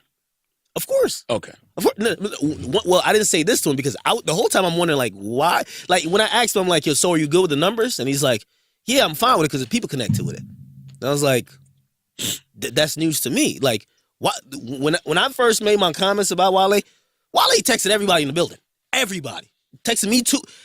Wale was like, "I kick him, woman. I'm down." I'm like, so I knew he wasn't okay with it. So when I hear the cameras are on, so you're supposed to say that right then and there. You know, I should have. Right then and there, you're supposed to say, "Well, that's not what I heard," because you was texting everybody in the building, like right then and there. So that whole thing, it fucked me up because I'm like, yo, wait, are we just pretending like this is Take that in, bro. Take that in. Because that's huge advice, man. I love that kind of inside information. I know, but this is why he's so good at what he does. It's like he's almost autistically honest. You ever meet an autistic person, they don't know how to not be honest? Autistically honest. Listen, we had Designer on the show today. You know the first thing I said to Designer? Yeah. I don't know why you're here now because no, I'm gonna tell you why. Because you see Guardians of the Galaxy, yo. You're Drax. That's a Drax. very you are thing. Drax. Drax is funny as hell. You are Drax, bro. When Drax told the girl, Drax was ugly as hell. You're so ugly, but you're beautiful on the inside. That shit was funny. That's very true what you said though. He never came to the Breakfast Club when Panda was red hot, and I said, now that you've cooled down a bit, you want to come to the show. And I'm like, didn't you just say fuck New York radio? Like, because I can't embrace you with open arms, knowing all of this shit. Like, and this is the stuff I'm telling the label. I'm talking to Natina before Designer gets there, and I'm like, why he ain't never come to the show when Panda was red hot? When he had the #1 song in the country. Oh, he was busy, blah, blah, blah. Don't do that to him. Make him feel comfortable. Yeah. Fuck that. I'm not comfortable. Truth be told, okay, it's bubbling. It's bubbling. Truth be told, though, like, I've always wondered, like, out of all the new artists, is any artist, I've never seen a young artist complain about radio. Like, a lot of people say they get their success or their fans live on the internet. So when he actually said, fuck New York radio, he needs more support, it told me he's hurting. So that was the first sign that he's something different, though. And I'm going to tell you why he's different. He's different because... He's not of this generation with... No, he's of this generation, but he's one of the few guys of this generation who actually blew up because of radio. Don't get me wrong, the internet got him popping. Yeah. But when Panda was the #1 record in the country. Like before radio, Kanye or... What you mean? Yeah, but No, I think it was after Kanye. Like, a lot of people didn't know. Yo, truth be told, I heard that Designer rap because I barely listen to radio, but I heard just driving through and like flicking on the radio. I'm like, I thought it was Future. So I'm like, yo, Future got a new record. I'm not hearing it. Yeah. So when Kanye put on the platform, I'm like, whoa. Sure. So I never thought the radio did as much for him as absolutely. Maybe it did. Taxstone introduced me to Designer. I used to see Taxstone tweeting about Panda all the time. But radio, absolutely. And I don't know if it's because Future was hot at the time, too, so it just fit in what was going on. Yeah. Probably slid the DJ's record. Absolutely. Radio worked in the mix. He might be extra sensitive about radio because he grew up in New York and radio was so important and powerful in New York. He said why today. He said, honestly, I was acting like a bitch. And I said to him, I was like, you feel like you're spoiled because of Panda? He was like, yeah. Because think about that. That's why you never want that kind of success, bro. Early. You don't want it early. I've always said that. The success that he has, Young M.A. has, they get the big hit before they get the fan base. Like, Jay-Z never had a #1 record till Blueprint 3. And that's why the craft stayed good. Yeah. Until Blueprint 3. That's why you see like Uzi now. Uzi been having the fan base. Like now his biggest single is this EXO Tour Life. You're looking at me like, who the fuck is that? But I know Uzi Vert. I know Lil Uzi But he got a song called EXO Tour Life, right? Oh, I don't know that. I don't know if radio's playing a lot, but like it's a top 5 record in the country, right? Now, he's been building his fan base over years, just giving projects and dope songs. Yeah. So now when the song is here, it just completes the loop. It's not like Designer blew up so quick. He was left looking around after the song died down like, all right, so where's my true fans as opposed to the people who just like that particular song? They didn't grow with him. It wasn't like Moss. You know, it was, Jay-Z in a way is like Kawhi Leonard on the Spurs. Yeah. It took Kawhi for what, 5-6 years before he became the man. Isaiah Thomas. Or even Isaiah, like these cats that grinded for a minute and now they're getting their shine. I remember Rick Ross said something in relation to a response to 50 Cent. He said, listen, I don't mind selling 100,000 or something like that, or 1 million 10 times. Jeezy said that. Jeezy said it first. Okay. Jeezy said, I'd rather go platinum 10 times and sell 10 million my first record. Yeah, exactly. Because after there, like, that fan base, no way to go but down. Yeah. I like consistency. I would rather be Jay-Z, T.I. than a 50. And I'm not knocking for 50's dope. 50's has been consistent throughout his career. But I'm talking about you come out and you sell that 10 million the first time out the gate and you the biggest shit in the world, it's nowhere to go but down. You come out and you do a Reasonable Doubt. Then you give me an In My Lifetime. Then you give me a In My Lifetime Volume 2. Then you give me In My Lifetime Volume 3. Then you give me a blueprint. Like, you're building. Like, your foundation is so solid. Like, nobody can ever knock you because your foundation is so solid. Like, Kevin Hart, you can't say shit about Kevin Hart. Kevin Hart put in that work.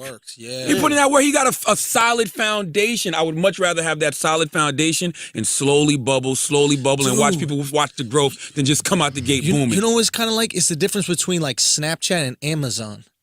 Like Amazon has been building this enterprise for years, starting out selling the shit online. Now they're buying, now they're doing TV stuff. Now they're doing Twitch. They bought up Twitch. Now they're doing all these different platforms where Snapchat popped up super hot, but it just lost $2 billion in the share price or the last quarter. Instagram just announced they doing filters today, yo. It's a wrap. Their whole wave. I don't want to be the new hot shit. I want to be the shit that grows. You don't want to be the meteor that's just so much out there now. All you can do, you got to land somewhere. Breakfast Club been on for 7 years. We built the first year, but between all of us individually, we have been building our radio careers. But we built the first year. Second year got a little harder. First year they was about to cancel the Breakfast Club. Speak on that, because this is something that I talk about with a lot of people when it comes to the Breakfast Club. About and I'd like you to elaborate a little more on this, because you broke this down quickly to me. Because they wanted those instant results. iHeart put us together. They're like, oh shit, we got 3 of the best radio personalities in the country. Give us this numbers. Shit is gonna be instant impact. But like anything, it takes time to motherfucking grow. So after that first year, when they didn't get those immediate results, they was on some like, did we make the right decision? Right. And then motherfucking the legend called Ray J called us. All right. All right. And Ray J called saved the Breakfast High. Ray J called, and it was so funny about that. Ray J was our first interview ever, like live in studio. And then he was our first big super viral moment when he called in Wildin' on Fabulous. And so it was just like the internet saved us because it just made everybody start paying attention. And what's so good about that, for that whole first year of the Breakfast Club, we was just consistent, meaning that we would do interviews, put them online. Built. So people would start, damn, they put every interview online, they get viral, whatever. Then when that Ray J shit came, bang, conditioned. Like, oh shit, this shit was everywhere, TMZ and all of that. So for 7 years, we just built. So we're at a level now where you can trust us. But speak also on the guests. I remember you saying to me one time, like, your interviews were so raw and truthful and honest that initially guests were scared. Oh, absolutely. Now, so the guests that wanted to come on went down, but the show became so fucking popular, the guests couldn't say no to that shit. So, absolutely, but that's because speak on that, though. Like you said earlier, you got to focus on 9 months from now. Every day is me, Envy, and Angela. We have to put on the best show. That's it. And once we have a certain cachet with people. People understand, like, it's consistent. We know if they go on the Breakfast Club, we know what we're going to get. Coca-Cola, man. That's it. That's what you want to be. You want to be that shit that has built a reputation over 7 years. You don't want to be that new hot shit because it's no way to go but motherfucking down. No, I agree.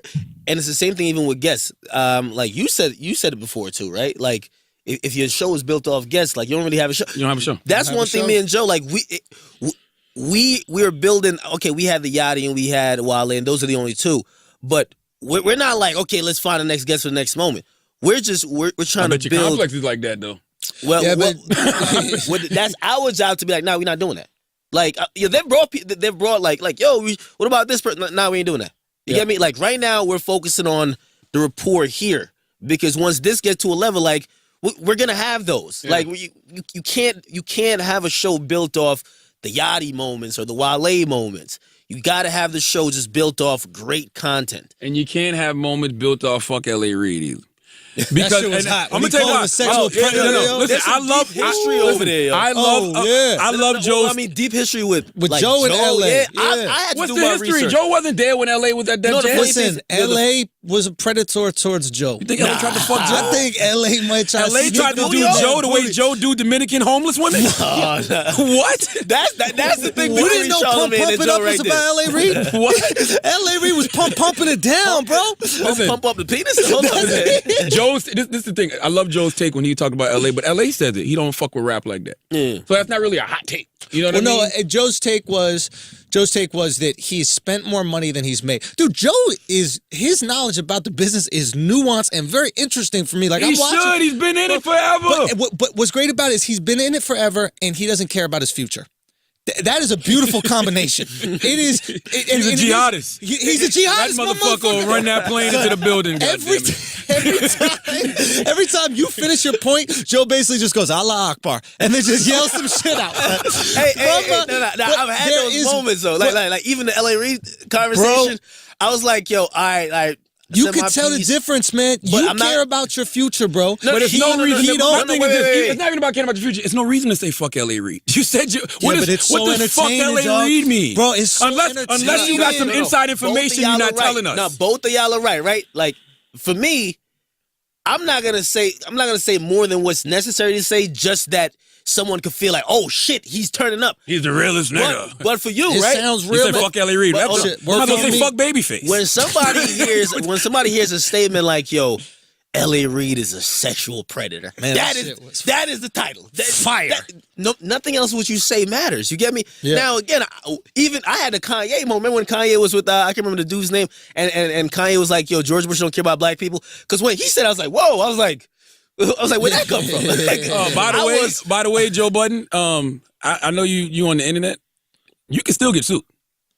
If LA wants to motherfucking sue you for saying you called me a sexual predator, you can still be held liable for that. I told him that. I was out of your goddamn mind. I tried to throw the allegedly in there, though. I try That's to the greatest word. I try to throw the allegedly. That word protects you from everything. Allegedly. Yo, I try to throw according to what we're being told in these court papers, L.A. Reid's a sexual predator. I try to throw allegedly. The crazy thing, I tried to throw an allegedly. He said, "Fuck allegedly." I'm like, all right, he is. Wow. Yeah, no, but I mean, that's one of those, and that's why, like, even with the show, right? Like, they now have it edited where you can see what we're talking about. The first week, because I didn't know there was something there. Like, there's things there that, again, I'm naive to. Mm-hmm. Like, the first week we talked about Future one day. It was like it was Future top tier artist. So I give my pitch on why I think he is not right, but he's definitely second tier. But if we're considering a whole different genre, Future top 10, top tier. I said if we consider remove all these lyricist niggas, he's top tier. Yes, I agree. So we start having that conversation. I gave my take. Joe takes over, and he says, "Forget about Future." L.A. Reid. And I'm sitting there. That's before, like, you can see what we're talking about. And I remember people like, yo, you look hella dumb when we were talking. I'm like, I didn't know. Like, I'm getting information just like y'all right now. I didn't know there was an L.A. Reid thing there. But I don't know. I think there might be some type of thing with, I think L.A. Reid might have been responsible for people or rappers like Joe. Take. L.A. Reid might have fucking tried to get at Joe. LA trying to fuck you, Joe. We need to bring Joe on and LA on and have a nice. There you go. Now, nice see, if I ever saw debate. them in a room together, I'd be like, all right, who tried to fuck who? Yo, bro, what if he walked into the room and then Joe's just huddled in the corner? Like, not again. Well, no, that might be the thing. Joe might have some inside information that we don't know. Well, and that's why. But I feel like Joe would have shared. Maybe he's so comfortable sharing things that could potentially hurt him. And I'll be honest, that is what's so attractive about it for me. I'm watching the show and this guy, and I feel like you caring about your career is almost holding you back in the show because Joe is so unfiltered and so brutally honest and not giving a fuck. If it's not you, I tell you academics all the time, if it's not you, don't do it. Yo, it's not caring about your career. It's just being volatile to the point, right? Like what you're talking about is not wanting to be volatile to the point you're saying stuff you may not want to completely back up. You get me? Everything. I think Joe will stand behind. Look, and I can't speak it to. By the way, and I'm only basing this off one or two things. Sure. Whenever Joe's confronted, he kind of backtracks a little bit. Interesting. He didn't really stick to Yachty the way he was sticking. His energy changed a little bit when Yachty was actually in the room. Yeah, I mean, I told him that though. I was like, I felt that way too. Well, no. Actually, his energy went up. But here's the thing. To speak to what he actually said, right? Because the conversation we had when we brought up Yachty. I don't remember him telling Yachty Yachty was trashing his face. No. He said Yachty's ruining hip hop, right? Now that's a very big statement, and also he said some label stuff, right? But Yachty's ruining hip hop. That wasn't really the conversation had, right? Like it wasn't like I'm defending the stance that you're ruining hip hop, right? So I think the conversation went elsewhere, but again. I looked at that saying, if I'm gonna say you're ruining hip hop, or if I'm gonna say whatever about whoever, if they come up here, I'm gonna have to defend why do I think you're ruining hip hop? Now, even the Wale thing, even fine, I didn't. Your energy wasn't the same either with Wale. What do you mean? Your energy shifted a little bit. In terms of what though? In terms of like, you just weren't telling him like, yo, Wale. I told him he flopped right to his face. No, but you didn't say like people think you're corny. That's the perception of you. I told him exactly that. And you know what he said? He said people like you, which was so ridiculous. He said, you're right. He says you don't even have. Now, truth be told, no, truth be told. I only saw a couple clips. I didn't watch the whole 47 minutes. It was 47 minutes. I didn't watch the whole thing. Truth be told, yo, he said people like you don't even have the. Yo, you're not qualified. In my imagination, you did not say that thing to him. The way I imagined this hypothetical situation. I did watch the whole Yachty one. No, I didn't watch the whole Wale one. Though. Wale said to me, after I told him that, right? He said people like you can't say I'm corny, and then not even called that. him. Not even that. He said people like you are not even qualified to read those comments about me. so I was like, what? That didn't make any sense. I gotta credit you. Let me say this about Wale. Go. This is the problem with Wale. There is no problem with Wale. Wale is the same thing I talked about with Bow Wow earlier. It's just accept where you're at, bro. Wale has had #1 records. Wale's got gold plaques. He's got platinum plaques. He's got sold out shows. Accept where you are. But you don't have to be Drake. Like he wants more, you don't have, but that's fine. Listen, but you don't have to be Drake. You don't have to be Kendrick. You don't have to be J. Cole. I say it all the time. Until you appreciate where you are, you won't get blessed with more. So Wale needs to appreciate where he is, and then he'll possibly get blessed with more. But also, like you just said, stop comparing your success to other people. Success is subjective. Wale is successful when it comes to being a rapper. He's successful. What I believe is fucking him up in his mind, though, is that when you believe your talent is of a certain level, and you might think it's on par with, or maybe even surpassing those who are receiving more accolades than you, right? It's a natural thing. It's just that, for me, you always got to internalize some things ain't for you. How about this? How about Wale just simply don't have the hype beast, dick riding fans that a lot of these other people got, where they can just fart on records and motherfuckers like, oh, this is the greatest shit ever. Drake has those. Kendrick has those. I told him the same thing. Real quick, he doesn't have the exact same he doesn't thing. have the personality for it. And I think something is very important to note here.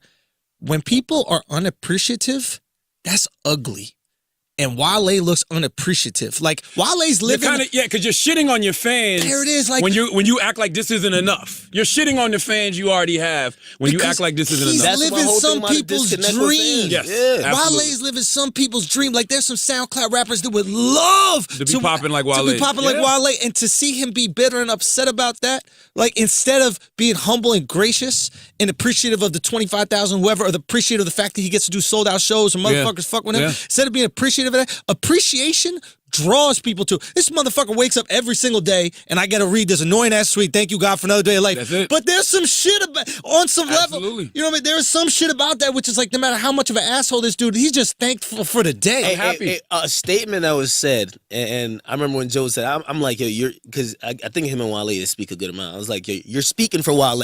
Like, I think even Wale kind of co-signed it when he was there. He said, yo, like, I got a record like Fine Girls, or he had another joint, I think it's called My Love. He said, yo, if Drake had done this, y'all would have been fucking with it. And I'm like, listen, you ain't Drake. You don't have that personality. That's not all Drake. It boils down to. And that, by the way, I like Wale's artist, personality better than Drake. That hurts an artist, though, because when you feel like if somebody else would have done it and they would have got ultimate more success than you, it hurts you. Like, and this is my thing. You also it's how know he mediates Wale's personality more than most people. I feel like Wale be most texting people. paragraphs too? I talk to Wale. Listen, They're friends and Wale shit. is the ultimate heel. That's how, and I tell him that, embrace that. You love wrestling, right? You're the heel. You can be the nature boy Ric Flair. People forget Ric Flair was a bad guy. No way. You know what I'm saying? No way. Wale isn't a bad guy. I just think a lot of people just He's don't a bad guy in consider. the industry. No, Nick. Well, I'm talking about fans. People just don't consider him with these other rappers. Did you say all of this to Wale? Yeah. I gotta watch this interview and make sure the same. Yo. Y'all hit me up on the SoundCloud right now and tell me if Akademiks energy is I told matching him there was a disconnect with his fans, and I was trying to figure out why. Because I said that's the only way. You see people like Logic who don't got a hit. You ever heard of? Yeah. Power if I ever played a Logic, but his fan base connects with him. You're too young to have such a prehistoric way of thinking. Like that's not how this game works anymore. You don't have to have a single. No, but that's what I'm saying. You don't have to have a hit. No, wait. I didn't say that's my thinking. What I'm saying is that when you look at Logic, that's someone who connects with his fan base. When I see Wale, who's, if we're thinking about this as in business, he's losing market share. Like he sold 160, he sold 80, he sold 25. Nigga, you're going down to zero. Right? So you're losing market share. Did you say that to him? I mean, I'm explaining to you. That was to see how that energy was different. Nigga, you're going down to zero. Going down to zero is fire. That's a viral moment if you said that to Bro. Wale. No. However, what I'm saying is that I'm just looking at the sale. I'm saying that there's a disconnect with the fans. That's true, but take what he just said. Consider that shit, because that is a fire statement right there. Yeah. Because you could literally look at Wale and be like, what do you think the next album's going to sell, dog? I'm going to read off the list. No. However, he's deflecting the whole time, saying, I don't really care about sales. I just love my fans. My fans love it. Who cares about it? Which is funny. Like he was mad about us commenting on the sales. And when we get there, he say, sales don't matter. My fans love it. I go to my shows and girls are dancing to my songs and it's the best album I ever performed. And I'm like, all right, so you're basically telling me you're fine with the numbers, which the only thing I agree with you, I could have said and should have said to him is that, yo, dog, you were hitting everybody. You even hit me privately because you were upset about us commenting on your sales. You felt like that was kicking you while you were down. Yeah. So he came on the show not saying, oh, it's not a success. He said he doesn't mind the numbers because it connected with his fans. Now, explain this Logic shit to me. Because I'm trying to figure out how Logic is connecting with fans. Does he do shows?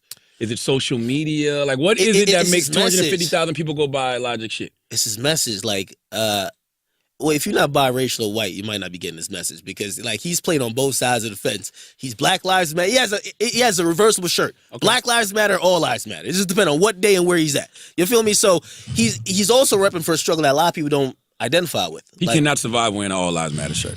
There's no way he got nobody can survive. But what I mean that, like, he's kind of highlighting the struggle of being biracial. Like, he looks white. It's a biracial struggle.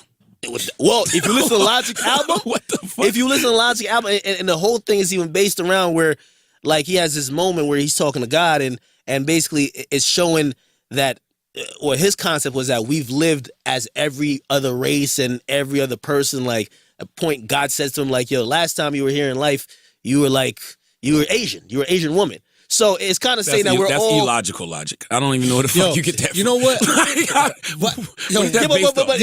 got a point to make concept. about this, about Logic, though. Logic is a biracial dude that looks like a white guy, right? We acknowledge he looks completely white. That's the struggle. Now, there is a real struggle to that because it's kind of like being a gay dude that's just straight. What do you mean by that? Because racists act racist around you and don't even know that you're black. So he got to enter every situation, and you might have a motherfucker like, yeah, these lazy-ass black people doing this, that, and then he goes, yo, I'm half black. What the fuck? By the way, Logic can.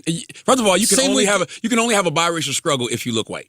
Exactly. Because Drake Otherwise, can't it's do just this. a black struggle. J. Cole can't do it, and they're both biracial. Yeah, but they're black. Barack can't even do it. Yo, summing up his struggle, he said, listen, imagine being the guy who's half black, half white.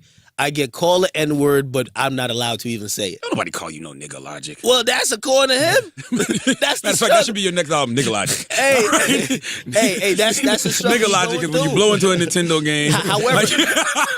However, the crazy thing Nigga is, Logic is I'm gonna bring my gun to this place, okay, if I'm going, all right? That's my I want to take part in this hashtag so bad, but I can't. My knees are that's really shaking. the struggle, though, right? So for him, the struggle is, and I didn't know that many people connected with that struggle. Because I don't know, what other struggles are there? Could I get a fat struggle going on? Like, yo, the overweight struggle? Okay, let's talk about it. Listen, Academics. What's up, man? You gotta lose weight, bro. You gotta lose at least 30 30 what? pounds. Golly, 30 pounds. Academic looks so chunky on Everyday Struggle, man. Yo, you're right, though. You're right. Because I be watching back, I'm like, I don't even want to watch it back sometimes. That's why, listen, I had to do two things. I had to watch it, I'm like, okay, is Joe just overpowering my guy? Then I had to watch again, like, I'm just distracted by his chunkiness. He's getting his points off. Yo, I'm not gonna lie, your face looks round. Hey, it does, though. Now, I'm not... It's rounder. But you really think that it's important for him to lose weight? Yes. Interesting. If you're going to be in front of the camera like that, because everything else you do, the viral videos, is just your voice. Yeah. If you're going to be in front of the camera like that, you got to lose 30. Unless you're going to own it. Nah, I can't only like Ross. Come out with the belly out. You might have Come out with the belly out, rubbing the areolas. Yeah, nah, I can't do that. I can't. Ross owned this too well. Nah. Follow that format. You can't be in between. I think that's what he's trying to say. Have you gotten comments? Have people been commenting like, yeah, you fat act? Yeah, no, of course, yeah. I'm working on shit like that, but you know what I mean? You working out now? Yeah, nigga. You can't work out and eat Jamaican food at the same time. It doesn't matter. You can't eat the rice and beans. Wait, you trying to say there's no healthy Jamaican food? No. No. Jamaican food. Maybe not oxtail. I do love oxtail, though. Maybe A little beef. What about the jerk? Oxtail's probably good for you, though. No, it's the red bean meat, like pies. takes long to digest. Are you more conscious about your appearance now? Yeah, no, absolutely, though. Like, I mean, being on the show, which that's one of the things that the show got me to be aware of more. Because, like, low-key, I was telling people, right? Like, when I do my videos and shit, like, I record a place right by my crib, right? Like, yo, sometimes I'll be in my boxes recording. Like, I don't give a fuck what's going on just because it's all about what I'm saying, right? Like, people are focusing on what I'm actually saying and the points and exactly what I'm talking about. Now, like, they'll get distracted by my cheeks. They'll get distracted like, yo, is that a man boob? Like, yo, what's going on? Cheeks, man. I'm telling you. Yo, and weight goes to my cheeks real quick. A lot of water weight. I don't even know. Just lose the weight, man. I'm telling you. It might be some curry goat, man. I don't know, man. Just lose the goddamn weight. I'm saying that those are the two things that distract me. I'm like, because people, you know why? Because you're critiquing people. He's telling you shit he went through. I remember when he started getting in shape, and I'll tell you why I remember. This motherfucker came in 1 week. Remember, he came in 1 week. He said this. Let me tell you. He comes in 1 week. He goes, man, I'm not gonna lie. I'm killing it out here, bro. I go, what are you talking about? You good out here? He's like, listen, you're not fucking with my abs, bro. I'm like, what are you talking about, Charlamagne? What are you talking about? He goes, nah, bro, I'm ready for this summer, bro. I'm gonna take. I was like, are you really getting me to ask you to see your fucking abs? He goes, you not competing with me on this shit. I knew he was getting in shape because he started making fun of Wax and how fat Wax got. He never made fun of Wax's weight until he got in shape. So that's his shit. No, it's the truth, though. Like, I don't know. What was the trigger point for you, though? I mean, I just wanted to get in shape, number one. But number two, you got to take away people's powers. Yeah. Like, your critique of people, like, how can such and such say this when he look like this and that? Like, just take it away. Now I'm in shape. Now what? What you gonna say? Oh, he bleaches his skin now. Okay, that's the best you got. You still gonna pay attention to what the fuck I got to say. You know what I mean? I agree. And plus, if you're gonna be interviewing artists, man, I'm telling you, man, you're gonna get into a snap session with somebody, and they're gonna bring up them thighs and cheeks, and that's not what you want. I'm serious. That's not what you want. I agree. Like, that's not what you want. Now it sounds funny, but it's coming from a truthful place. Like, I mean, you like being on camera for you, right? Like you've cognizantly seen stuff that you'd be like, nah, if I could fix that or change, I'm gonna do it. Absolutely. Right? So I mean, even now, like when you force this, I was telling people, I'm like, when you're forced to see yourself on camera, and I don't know, I feel like the camera be adding pounds, but maybe not. Maybe my mirror on, maybe I got one of them fitting room mirrors. But like when you seen that constantly, now you actually adjust your lifestyle. I wish I did that shit, man. I look translucent on fucking camera, and I never go in the sun at all, dude. It is awful. Sometimes I look at myself on camera, I'm like, I look like one of them fish at the bottom of the sea. You ever see Planet Earth? And you know the fish where you can see right through to their skeleton? Yeah. That's how I feel on television sometimes. But I'm like, you know what? Fuck it, white privilege. Let's put a button on. Let's put a button on logic though. I don't think I give a fuck about the biracial struggle, bro. There's a lot of people that do, though. Like, not enough to listen, because I don't know what that is. Hey, you got to articulate it better. I think what I was trying to say about the gay shit is, like, when you're a straight seeming gay dude, they don't know, people don't know that you're gay, so they you know, they'll just be hanging out, and someone might say the word faggot, or they might say whatever, and now you got to deal with the fact that every interaction, you got to come out of the closet. So on a weird level, Logic got to come out of the black closet every single time he meets somebody so that they don't say some wild racist shit and he has to check them. I would personally rather hear the biracial struggle from a J. Cole or Drake because they're black and they got white mothers. So imagine what they got to deal with. Because imagine you get pulled over by a white person, like a cop, and the cops harassing you and shit, and you got uncles and aunts that are actually white, your grandmother's white. Like, I would rather hear, like, how that's got to be a fucking conflict. Self-hate, because you're hating these white people that are oppressing you, but you're half white. Your mommy's white. Yes. That shit to me, exactly. I'm with that. And if you got you got black friends like all of these guys have, Drake and Cole, and you're hearing them talk about the oppression and the marginalization, and you're like, well, all white people ain't like that, bro. Like, because you know firsthand, because you got a white mom and white family members. But right now, niggas ain't trying to hear that. But that's why it's a better struggle. That's why it's intriguing. It's intriguing, but I don't think niggas want to hear nobody rap about, listen, I'm half white, they ain't all that bad. Right now, it's like slander white people a million miles per hour. I think it's a better conflict. Fuck what people want to hear. That's another thing that's important, right? You can't get caught up in the comments. And this comes from someone who gets a lot of shitty comments. It's people sometimes don't know what they like. You know what I mean? Like, there are tons of people that might shit on Charlamagne on The Breakfast, go, oh, this guy's an asshole, this, that, whatever, but they're tuning in for that. Yeah. Like with Howard Stern, the people that liked him listen for 2 hours. People that didn't like Howard Stern listen for 4 hours. Twice the amount of time. So don't get caught up. Powerful. That's power, bro. Powerful. But Mayweather, I always say this, people pay the same price of admission to hate you or to see you win. Yeah. Same price for the ticket. Yeah, so know that. That's why, like, with me in comments, like, I know I got a core fan base that they really genuinely support me, but people who, like, either critique me or dislike me, I don't mind. Okay. Like, I've kind of, at first it used to bother me. I used to, like, go back and forth on Twitter with people and block people.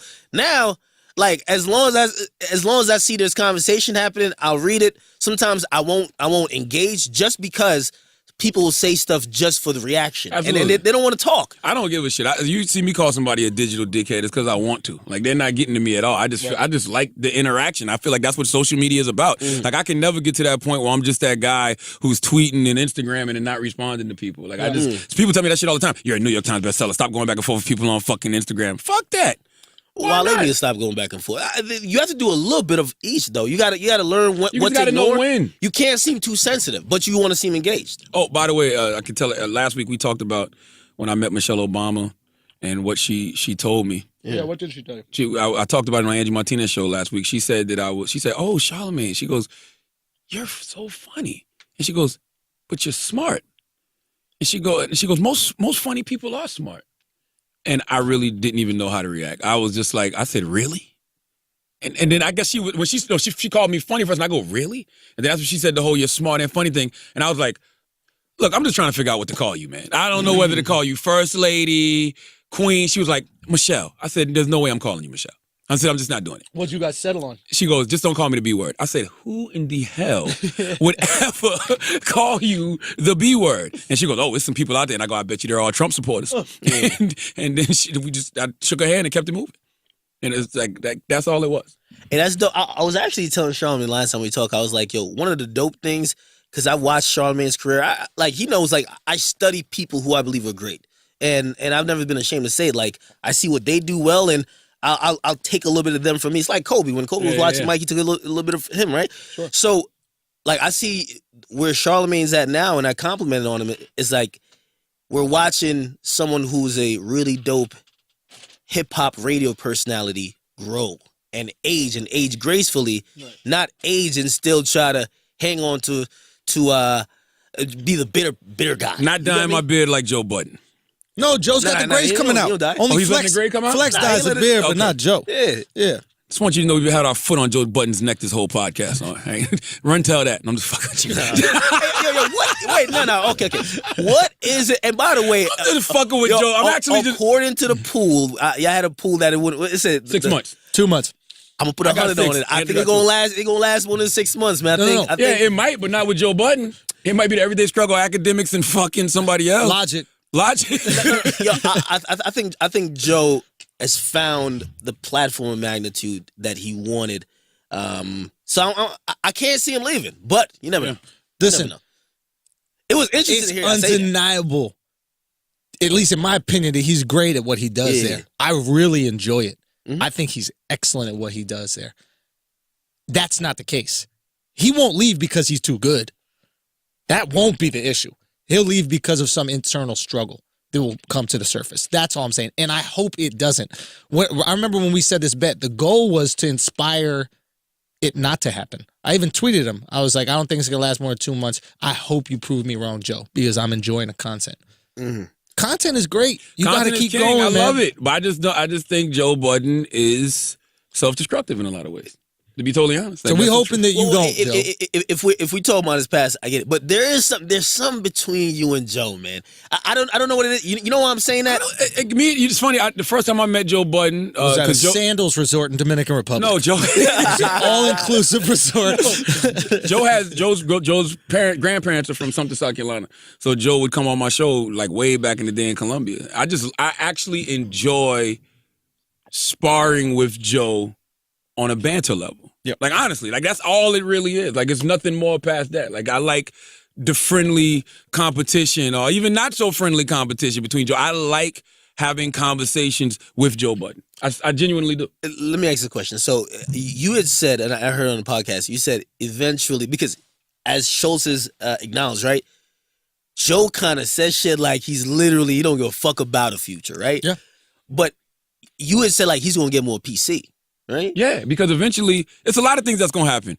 Number one, you have to start confronting these people that you talk about more and more. Mm-hmm. You know what I mean? That's number one. So that's when you really realize, does this really mean a lot to me? It's one thing to rant and rave and yell and say these things when nobody's around, but when they actually are in your face, are you going to do that? And number two, you might OD on that. Like, you might get in front of somebody and try to wild out so hard that you come off looking like the madman. Imagine Joe interview L.A. Reid right now. You're a sexual predator. You're a sexual predator. Fuck you, L.A. Reid. You tried to fuck me for a new Def Jam deal. And you tried to fuck Caitlyn and Tahiri. You offered all of us a threesome. Like, that shit can get stupid. And the other question is, do you see, because I've seen comments about it. I say, I don't know what's going on with Charlamagne and Joe. That's whatever between them. I don't know their history that much. Is there competition there, even just on a personality level? Like, no, I mean, if it's competition, it's competition that I created in my mind. Because, like I said, I love when the league is popping. Yeah. I love when it's more than one player. Not in like the LeBron, league. you like to compete. I love it, man, and honestly, we needed that. Tax ain't around no more. You know what I'm saying? Like, we need that energy. That's the type of shit that keep me sharp. Like, I listen to you. I listen to Kid Fury. Yep. When Tax was home, I listened to Tax. I watch Budden. I like good shit. I like people that keep me sharp, that make me be like, okay, all right, I see what's going on out here. I like when the playing field has more than one player. Because truth be told, I don't get no inspiration from these radio motherfuckers. Yep. None. Yep. Like I get more inspiration from the white radio personalities, the Bobby Bones, the Elvis Duran. Mm-hmm. There's nobody black that makes me be like, oh, okay. You know what I'm saying? Yeah. So all my energy comes from the podcast, the online radio personalities. To me, that's where the best content is. So I love it when the game is out there. So yeah, I don't know. Like, naturally, I'm like that. Especially if you in my timeline telling me like, oh, Joe Budden gonna take your spot and this and that. Oh, word? Okay, let's do it then. I like that kind of shit. That's dope to me. Let me show y'all who really been out here consistently for the past 19 years in radio. Let's think about this. I've been doing radio for 19 years. Yeah. That is true. So before Breakfast Club, I was doing radio for 12 years. I was making noise in South Carolina. Yeah. So now, for the past 7 years, I've been consistent. That's why it's a reason whenever something bubbles up, they automatically start pitting me against it. Of course. No matter what it is, no matter what it is, who it is, Yeah. automatically versus Charlamagne. Sure. So I like that. You're That's the litmus test. Hey, I like that. So who's leading the league in the amount of Dominicans taken down? You or him? Definitely. Who got more Dominicans on there? Definitely Joe. It's not even close. Definitely Charlamagne the God. Nah, definitely. Charlamagne. Definitely Joe. Definitely He's a Joe. He married man. Oh, okay. okay. I This guy would gotta never. respect the ring. Yo. I'm gonna be honest with you. I don't have the patience for Dominican women. He would never have a small one-bedroom apartment in Washington Heights that he goes to after the radio show on time and time Sound like again. you dry snitching, Nah, Andrew. No. But no, I mean, I respect. Like I said, I respect the game. Yeah. We need more players in the game. That's why I always say I like to throw more assists than I do score points. Yeah. If I see somebody that's a dope talent, yo, tell them come. Like, yo, what's up? When the first time you heard Tax Stone? Right here? The Brilliant Idiots podcast. Sure. Like, I like that kind of shit. Like, I like that. We just need more players. That's it. I mean, it's You know? capitalism, right? It's like, that's what people always say. They're like, oh, there's all these podcasts coming out now. You worried? And it's like, that makes us better. It makes it better. Let them come out. Let them do and some- also builds the audience. The same with Spotify. Spotify, Absolutely. they were doing great. They had about 12 million to 15 million listeners. Then we had Apple Music coming to the game. We had Tidal coming to the game. What they did not only create competition, but they brought other people in. Now Spotify is still at the top. Now they got 40 million. Yeah. So they expanded the market, and they still got the majority of the market You're share. And Spotify describing winning. why capitalism works and communism doesn't. When there's one business, there's no fire for competition. There's no fire to make it better because, you know, when there's one restaurant in town, you know motherfuckers come and eat there. There's nowhere else to go eat. But when there's 10 restaurants, well, shit, I got to offer silverware. Shit, I got to offer napkins. Shit, I got to offer dessert. Same thing with podcasts. We're out here with the full video setup, audio setup. Now we're looking into studio space. We're upping our game because we have to compete. And so that, you got to be grateful. And that is the key. Like Combat Jack always says, raise the bar. It is all about upping the game because I liken it to like LeBron been dominating the league for a while.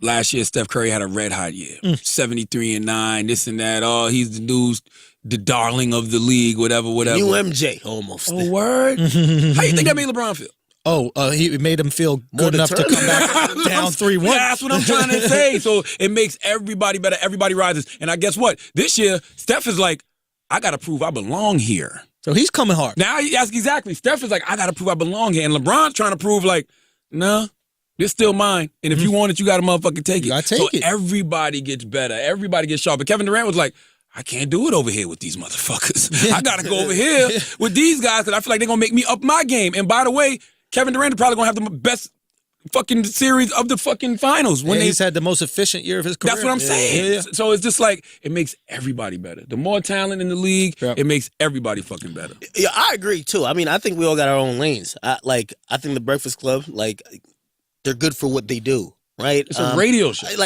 Again, you're right? Even like podcasts. Low-key, when I first heard, I'm like, this is some podcast beef. I ain't into whatever podcast. Like, I know at some point it's just like, like radio beef every year. You got to renew it something. I'm like, all right, it's podcast beef. It's time for the annual podcast beef. But then the show was getting tossed into some people like, yo, Akademiks, yo, your name is. So I'm like, I like when I hear, again, you got to use steel to sharpen steel. Absolutely. Right? So I like it. I love it. Okay? I like it. Now, for everybody out there who didn't hear about DJ Akademiks until Everyday Struggle, I'm sure this is the longest you've ever heard him talk. This is the most you've ever heard him talk. All right? Okay? Hey, I'm getting my talking time now, man. I've been learning to cut niggas off. I'm so respectful. I know, anytime people cut me off, I would just let them go. But here's the thing. It's not cutting off. It's about being listened to. And there's a huge difference. When you have an active listener, you feel more confident talking. Yeah. Right? But when you have someone who's not listening to you, you lose your confidence in talking. Not you personally. One loses their confidence in talking because it's like, well, who the fuck am I talking to? Okay. I'm telling you, as somebody who knows, I perform in front of people. I talk to people every single night. If I see someone in the front of the audience is just looking at their phone, I check them on that shit immediately. Yeah. It's like, this is not television, yo. You know what I mean? I'm not tap dancing here. Like, you need to engage with me. So I think for your points, I think if you're being generous with your listening to Joe, Joe should be more generous with his listening to you and not an immediate dismissal. Though it's funny and entertaining, but him just being like, fuck out of here. No, It's, you know what I mean? It creates... By the way, he's only doing that for his boys, I'm telling you. Really? He's only doing that for his boys that don't fuck with you.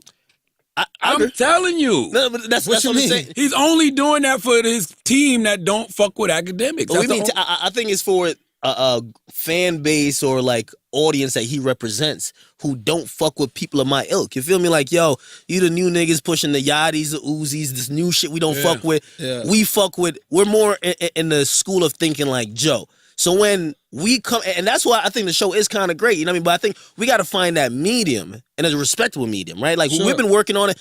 Compared from week one, I thought week one was horrible. I said it, told them, I told everybody, right?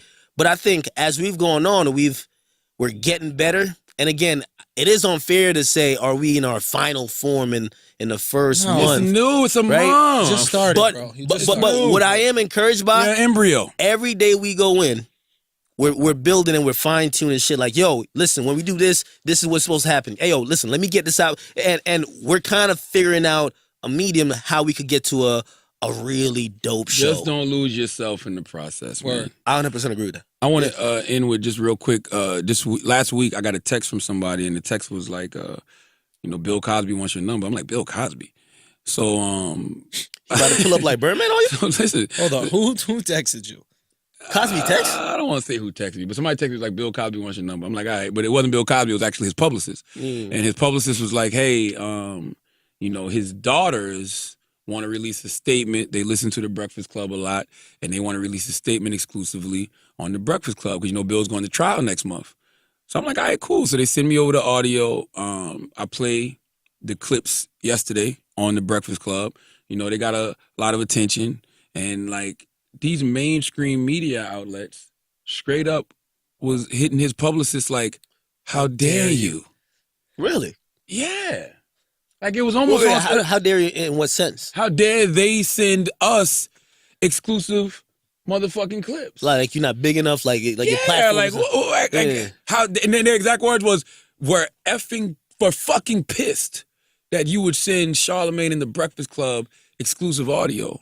And I'm like, now, all of these outlets have like nailed Cosby to the cross. Like he's guilty. Like Yeah. I've always said, I'm not trying to discredit the accusers. Yeah. I'm not trying to discredit the accused. Yeah. I'm Nah, just you didn't saying. say he should die though. You say he should. Just But I like, wasn't saying he should die because of the accusations. I was saying he should die because he's already been crucified. Exactly. Like, So you why might go as well through get out this? there. Yeah, you why? said that was the only out he had, bitch. That's it. Why listen?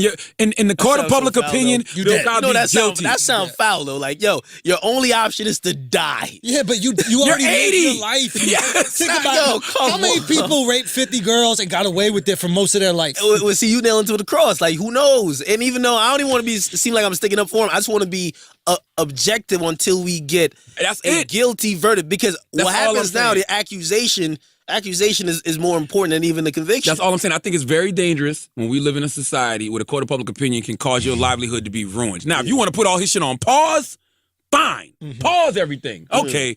We're going to pump the brakes on this until you get all of this shit squared away in court, Bill. Yeah. And if you get everything squared away in court and it's a not guilty verdict or whatever, then we'll get everything back on track. Or even think about getting everything back on Right, track. right. But you just can't lose everything because of court of public opinion. Right. Because it reminds me of Nate Parker. Nate Parker already got found not guilty in a court of law 17 years ago, but you get put on the court of public opinion when at the biggest moment of your life. Yep. Like that's just not fair. Right. So when you see those outlets, like, they have that reaction to it, do you kind of look at them like, wait, is that toward us, or y'all believe y'all were entitled to that by him? It's a little bit of both. I look at it the same way I look at like people saying Joe Budden is competition. I love it. Let's go. Yeah, motherfucker, we out here. Okay? Associated Press, you know what I mean? Whoever, TMZ, whoever it is. Yes, we out here too. Huffington Post, we out here. And guess what y'all gonna do? You're gonna use our content to put on your websites just like we would if y'all reported a story. Right. All right? Yeah, The dynamics of things are shifting a little bit. Everybody's going these non-traditional routes. You know what I mean? If I was the Cosby daughters and I actually listened to the Breakfast Club, and this is a show that I've listened to and I've heard, and even though they might even be harsh on our father at time, it's still pretty fair and balanced. Why wouldn't I give them that? Or what about they just want to attach themselves to your fan base because they think your fan base will be the most forgiving of their father. Maybe. That's interesting. That's interesting too. I would Maybe. be concerned that they would be trying to manipulate you guys because they might look at black people as the most forgiving of a popular black man who has been accused of something a la O.J. Simpson. It'll never happen for Bill. And I'm going to tell you why. No, I understand. Because of the whole pull your pants up comments and the respectability politics Bill did. Yeah. Bill will never be able to get that but kind of... But people said O.J. did similar things. People O.J. was interesting because... turned his back toward black people, and then when I don't think O.J. was ever black, though. I don't think O.J. got black until after he killed the woman. I'm serious. If you watch the documentary, O.J. was always like that... That's what I'm saying. That white black O.J. guy. was like Logic before Logic. Yeah, he was. I'm serious. Like, he didn't get really black until after the not guilty verdict. Well, that's the thing. I think he got black when he went towards a group of people that were willing to support him. So my concern for you would be that these daughters and the PR team that's really behind these daughters are using your demographic and using your outlet to find people that are going to be compassionate to Bill's cause. Maybe. I mean, I don't know why they would do that now, though. That being said, you're not using, but you're kind of using them using their statement for tons of press and to legitimize you, etc. No, I'm saying it's good. I'm saying it's good. I'm like, it's like everybody's using everybody in this situation. Listen, if you can't be used, you're useless. Exactly. You just don't let people misuse you. I would never give that statement to CNN or MSNBC or something like that because you know what Rachel Maddow is going to say? Rachel Maddow ain't going to go out there and say, listen, let's make sure that everybody's innocent until proven guilty. Yeah. No, she's going to put that statement out with some context like this motherfucker raped 54 girls. We shouldn't even be asking for apologies. By the way, that's what you're saying is absolutely right. Screw that joint, right? And somebody said to me, why would you give Bill Cosby and his daughters a platform? And I'm like, this is the problem with America right now. This guy's going on trial next month. Yeah. Right? Yeah. The accusers get a voice. Yeah. So shouldn't the accused be able to get a voice too? Not to mention, you play songs on the radio that talk about killing people and put a Molly in the drink. By the way, you know what I'm saying? I don't want to. Man, I told a girl that shit yesterday. I don't want to hear shit about Bill Cosby when I saw you in the club wilding the Molly Percocet. All right, Molly. Whether you took the Molly on purpose or somebody slipped it to you, it's gonna be the same goddamn result. And the nigga gonna put his dick in you if you pass the fuck out. So you need to stop this shit. I hate this shit, man. Like this Molly Percocet is the same shit. You're just fucking taking it consciously. So you say Future made a date rape anthem? Yes. Oh shit! All these motherfuckers over there. Rick Ross said champagne all in a drink. No. That was deliberate though. That sounded like that was a personal tale. Okay, that's like a personal tale. Even when Rich Homie Quan said it, he said Rich Homie Quan, he was flagrant. Rich Homie Quan jumped out the window. What he say? I mean, Rick Ross jumped out the window too, but Rich Homie Quan said a lot of bad bitches in here. I'm gonna rape one. Now. I'm sorry, what is that? Hold on. But that's just being more blunt than just saying Molly and her champagne, she ain't even know it. I mean, yeah, she ain't don't know be blunt. Wait, hold on. Okay, so we got it, bro. Oh, come on. Hold on, you don't think there's a difference between being like, it's hey, the same thing. Same thing. It ain't the same thing, bro. Same thing. The only reason you respect one more because he's being like really direct with it. Yeah. I don't respect that more. No. I respect the guy that's champagne in the drink because think about it. Why the fuck you giving girls alcohol in the first place? So that you can fuck them. The guy that says, yo, well, Rich Homie Quan, you ain't even bothered to rhyme the goddamn he ain't even bothered to rhyme. Like Dan Ross, it sounded like a lit bar. I'm gonna be it's honest just with wrong. You. I've heard, I don't know if it's because I'm getting older, but I've heard some really crazy things in music. That's the top number one craziest shit I ever heard somebody say. And not getting no shit for it. You know how much confidence, bro? Man, where's Rich Homie Quan now? That's because he fucked up the Biggie lyrics. Yeah. No, it's not because he sucked. He fucked up the Biggie lyrics at the Biggie reunion. You know what? You might be right. That might be karma, yo. You can't, whether or not you get crucified or not, you say some shit like that, that's fucking... Can I just say one thing about Ross in defense with Ross? Okay, I'm not saying you should put anything in a girl's drink. That being said, why are we giving girls drinks? We give girls drinks because we know that it's going to put them in a state where they're more willing to make decisions they wouldn't be willing to make if they were sober. Whoa. So all you're doing is saving. All you're doing is saving money on the drinks by putting a little Molly in that shit. Andrew O'Reilly. Hey, it's Asalama Andy, my brother. Don't blame this on Islam. Don't blame this on Islam. I will. Joe Budden, Allah Akbar, this conversation. Andrew L.A. Reid. No. If we think about it, though, L.A. shows. The whole problem with it is that, like, if she thinks she's only getting alcohol, she should only get alcohol, not alcohol in a Molly or whatever. Bruh, I'm aware of that. Yeah. Don't get me wrong. I know it's 100% wrong. I don't give a fuck what you give a girl. If you give her alcohol and she gets drunk and she passes out, you better call her friends and tell her come get her. Don't even think about touching her. Okay? You gotta tell these hoes BYOB, yo. Bring your own shit. You know what I mean? I ain't giving you nothing. I don't care if they bring their own stuff. If they bring their own stuff and get drunk off their own liquor and get drunk off their own Molly, if that girl does not give you permission to have sex with her, you better leave her the fuck alone. Yeah. I'm sorry, that's right. Nah, that's Wait, true. what? Now, at a certain point of inebriation, like, I mean, after like 2 cups, you gotta think really carefully, even if she's like, come do something. Like, you got to think that she's now impaired. Nah, bro. Not doing it. Stay away from intoxicated pussy. You always said it's not rape if they're Dominican. I've never said anything like that. She has 1 glass of wine. She has 1 glass of wine. I've never said anything like that. Pre-marriage and all that shit. She had 1 glass of wine. And she says, yo, she want to get down. Are you saying, nah, I'm good? I'm hitting it. Who knows her state? She's telling me, she's giving me consent. She's telling me she wants to. All right, she had 4 or 5 glasses of wine. Yeah, I'm going to hit it. 8, 9 glasses of wine. I don't know. She's still saying she might have good tolerance. No, she's she might have good tolerance. I don't know. Wait, how many glasses of wine have I had? Am I completely sober? Nah, that don't matter. Like, she's acting too. I'm gonna be honest with you. No, if she's slurred It's a her judgment speech call, and right? shit like Judgment that, call, it's a word judgment up. call. Because if she's wilding, like you could tell when somebody's really drunk and not in their own mind. Like I don't know, bro. I tell her, I've been saying it for years. Stay away from drunk pussy. Stay away from high pussy. Hey, have either of y'all ever turned down pussy just off the fact No, that? but Absolutely. I'll get head. Wait, what? Like you feel like, yo, I think she's a little bit too drunk to really consent. I'm out of here. Definitely. Absolutely. I've turned down crazy chicks when they not intoxicated. Yeah. Like now she's a little off. I'm gonna be honest with you, I don't like this conversation no more. Yeah, it's getting a little bit rapey. We're getting a little bit uncomfortable. We try to stay away from rapey shit because rape is fucked up. And rape culture is something that we all do need to discuss because a lot of motherfuckers out here really don't know what rape culture is. That's true. Because if Rich Homie Quan is doing records where he's saying a lot of bad bitches I can rape on. Yeah, let me ask you a question. What label is he on? Well, he just signed Raping now You to... Records. Now, he just signed Not just signed. Motown. What label was he on? No, he was on some independent stuff. Like, he got fucked He over. was signed to LA Reid. Think it's a game entertainment, but they took all his money from his songs. I don't know what the fuck it was, but whatever label that was, whoever the producers of that song with, they need to speak the fuck up. You're right. Because if you got a line in your song I agree. that says, hey, because you're attached to that song. Hey, you are right about that. And I agree. even though we shouldn't have said it, the way that song was released, it was like one of those, like, there was 100 songs leaked by him. And that was the song that stood out. I was like, wait, this motherfucker said he's a rape a chick? But he didn't put it out. So it's not like somebody hit the button like, send it out. It got Nigga, you supposed to delete that shit. You like, you supposed to, hey, if you don't come in here and write some new shit, all right. I don't know how records work, but you know that shit where you get to push the button and speak to the guy in the booth? Yes. The second after he said the line, rape her, I bet, Whoa, you want to take that again, dog? Did you say tape her? Or what the fuck are you talking about? Whoa. It's other words that can rhyme with tape on. All right? Okay, or tape son. All right? Academics, tell them where to find you, brother. Hey, listen, you guys could find me every day on Everyday Struggle, Monday to Thursday. I'm on YouTube as well. I'm on social media. I do live streams. Just connect with me on social media. You'll find everything else. I tweet everything out, Instagram stuff.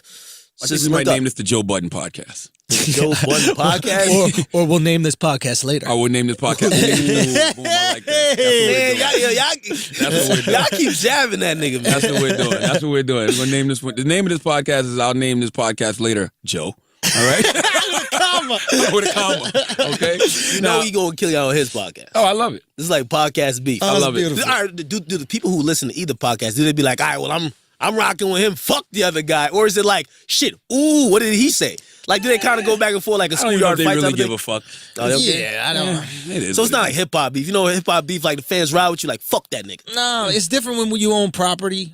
Like, you just don't care about, like, murder as much. You know what I mean? Like, when you I honestly just wanted Academics here so y'all could hear him talk.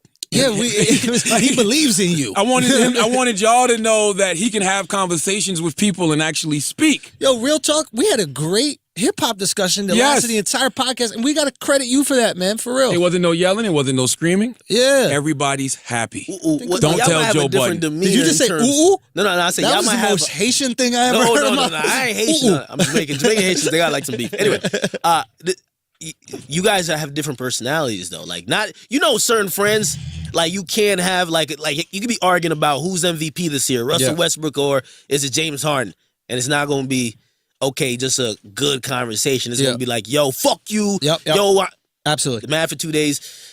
Some people are passionate. You get me? Yeah. So I can't blame people for being passionate because hip hop is something where you're passionate about. Even with you could be sports, you're passionate about and communicate. Martin Luther King was passionate. That's true. I absolutely agree with that. And I think for the audience wants passionate and great communication. So that's that balance we're trying to find. And I'll be honest, I just want Joe to keep doing exactly what Joe's doing. I find that shit so entertaining. Well, here's the thing. It's too, like a face tattoo. You got to check your bitterness. No. People Joe's like a little bitter. People like you. Joe's a little bitter though. I'm so entertained by it. Nah, absolutely. He's a little bitter. It's definitely bitter, but there's something entertaining about it. Nah, but people like you though, right? Like you want those moments. So even if say you have just moments of good dialogue, they'd be like, "He's not shouting at this fucking academics, man." The shit. So also people encourage it too. Like, yo, why we so quiet this episode? So also people want that a little bit. Don't listen to what they want. No, it's not me. No, I'm always me. I'm always me. Good. I'm always me. Like I've never. I want you to tell Joe, if you could tell Joe Budden something right now, because it's the only time he'll ever listen to you. It's like therapy. No, seriously, this is the only time he'll ever listen to you. He listens though. That's the crazy. Not on camera. Not in camera. So if you could tell him something right now, what would you tell him? Hey, I'll see you tomorrow. We'll work in the morning. Honestly, fuck nigga. Oh shit! Actor shot. No. Listen, honestly, what would you tell him? Is the reason why you've been gaining weight so that your body is more diminished? Scratchy. Ever since everyday struggle, you gained 20 pounds. Hey! I wouldn't mind that narrative though. Yeah, stress. No. Okay. So nothing that you want to tell him. Now, yo, truthfully speaking, what I'm saying, me and we have great conversations off camera. I think a lot of stuff that we saw with the show week 1, week 2, we're adjusting. And he knows we're not at the perfect medium, but we're working on. So Joe's fronting for the camera, basically. I mean, in some sense, I don't know. He's fronting for the camera. Listen, I'm always me. I expect him to be always him. Joe, Akademiks saying you're fronting for the camera. Now, I can't tell somebody's personality like that. Yeah. You get me? Like, you're saying his personality is different off camera than on. We have great conversations off camera. Okay. Great conversations. He doesn't yell at you and scream at you? No. I mean, at times, no. Happy off camera. Nah, a couple days ago, we got into it. Like, but it's about passionate shit. And those, I get it, right? Because we have, like, different opinions. Some of the stuff is not just hip-hop, right? But you need to throw your own pool party. I need to throw my own pool party. Same date. You know, the Academiks pool party. Same. Are y'all coming to the pool party? Bunch of niggas with laptops, not trying not to get their laptops and phones wet. You need to throw an Uber pool party. Hey, that's what y'all get invited? Because I ain't gonna lie, I need invited to what? To the pool party. I thought it's public. I'm not going to no goddamn Joe Budden. It's not public. It's invite only, I think. Well, why is he promoting it like it's public? Well, it's for like all the. I think it's like all the Insta thoughts and all that shit. They gonna be there and all the industry. I'm not going to any pool party now. Well, you're single, right? Yeah, I'm single. Come to Insta thought, bro. Yeah, but I don't have to go to a pool party to do that. We'll name this podcast later. Yeah. Okay. That's what we're naming this one this week. Right. As always, if you listen to this podcast, you think we're smart, you think we're intelligent, you think we're brilliant, you're absolutely right. If you listen to this podcast and you think we're just a couple of idiots who don't know shit, you're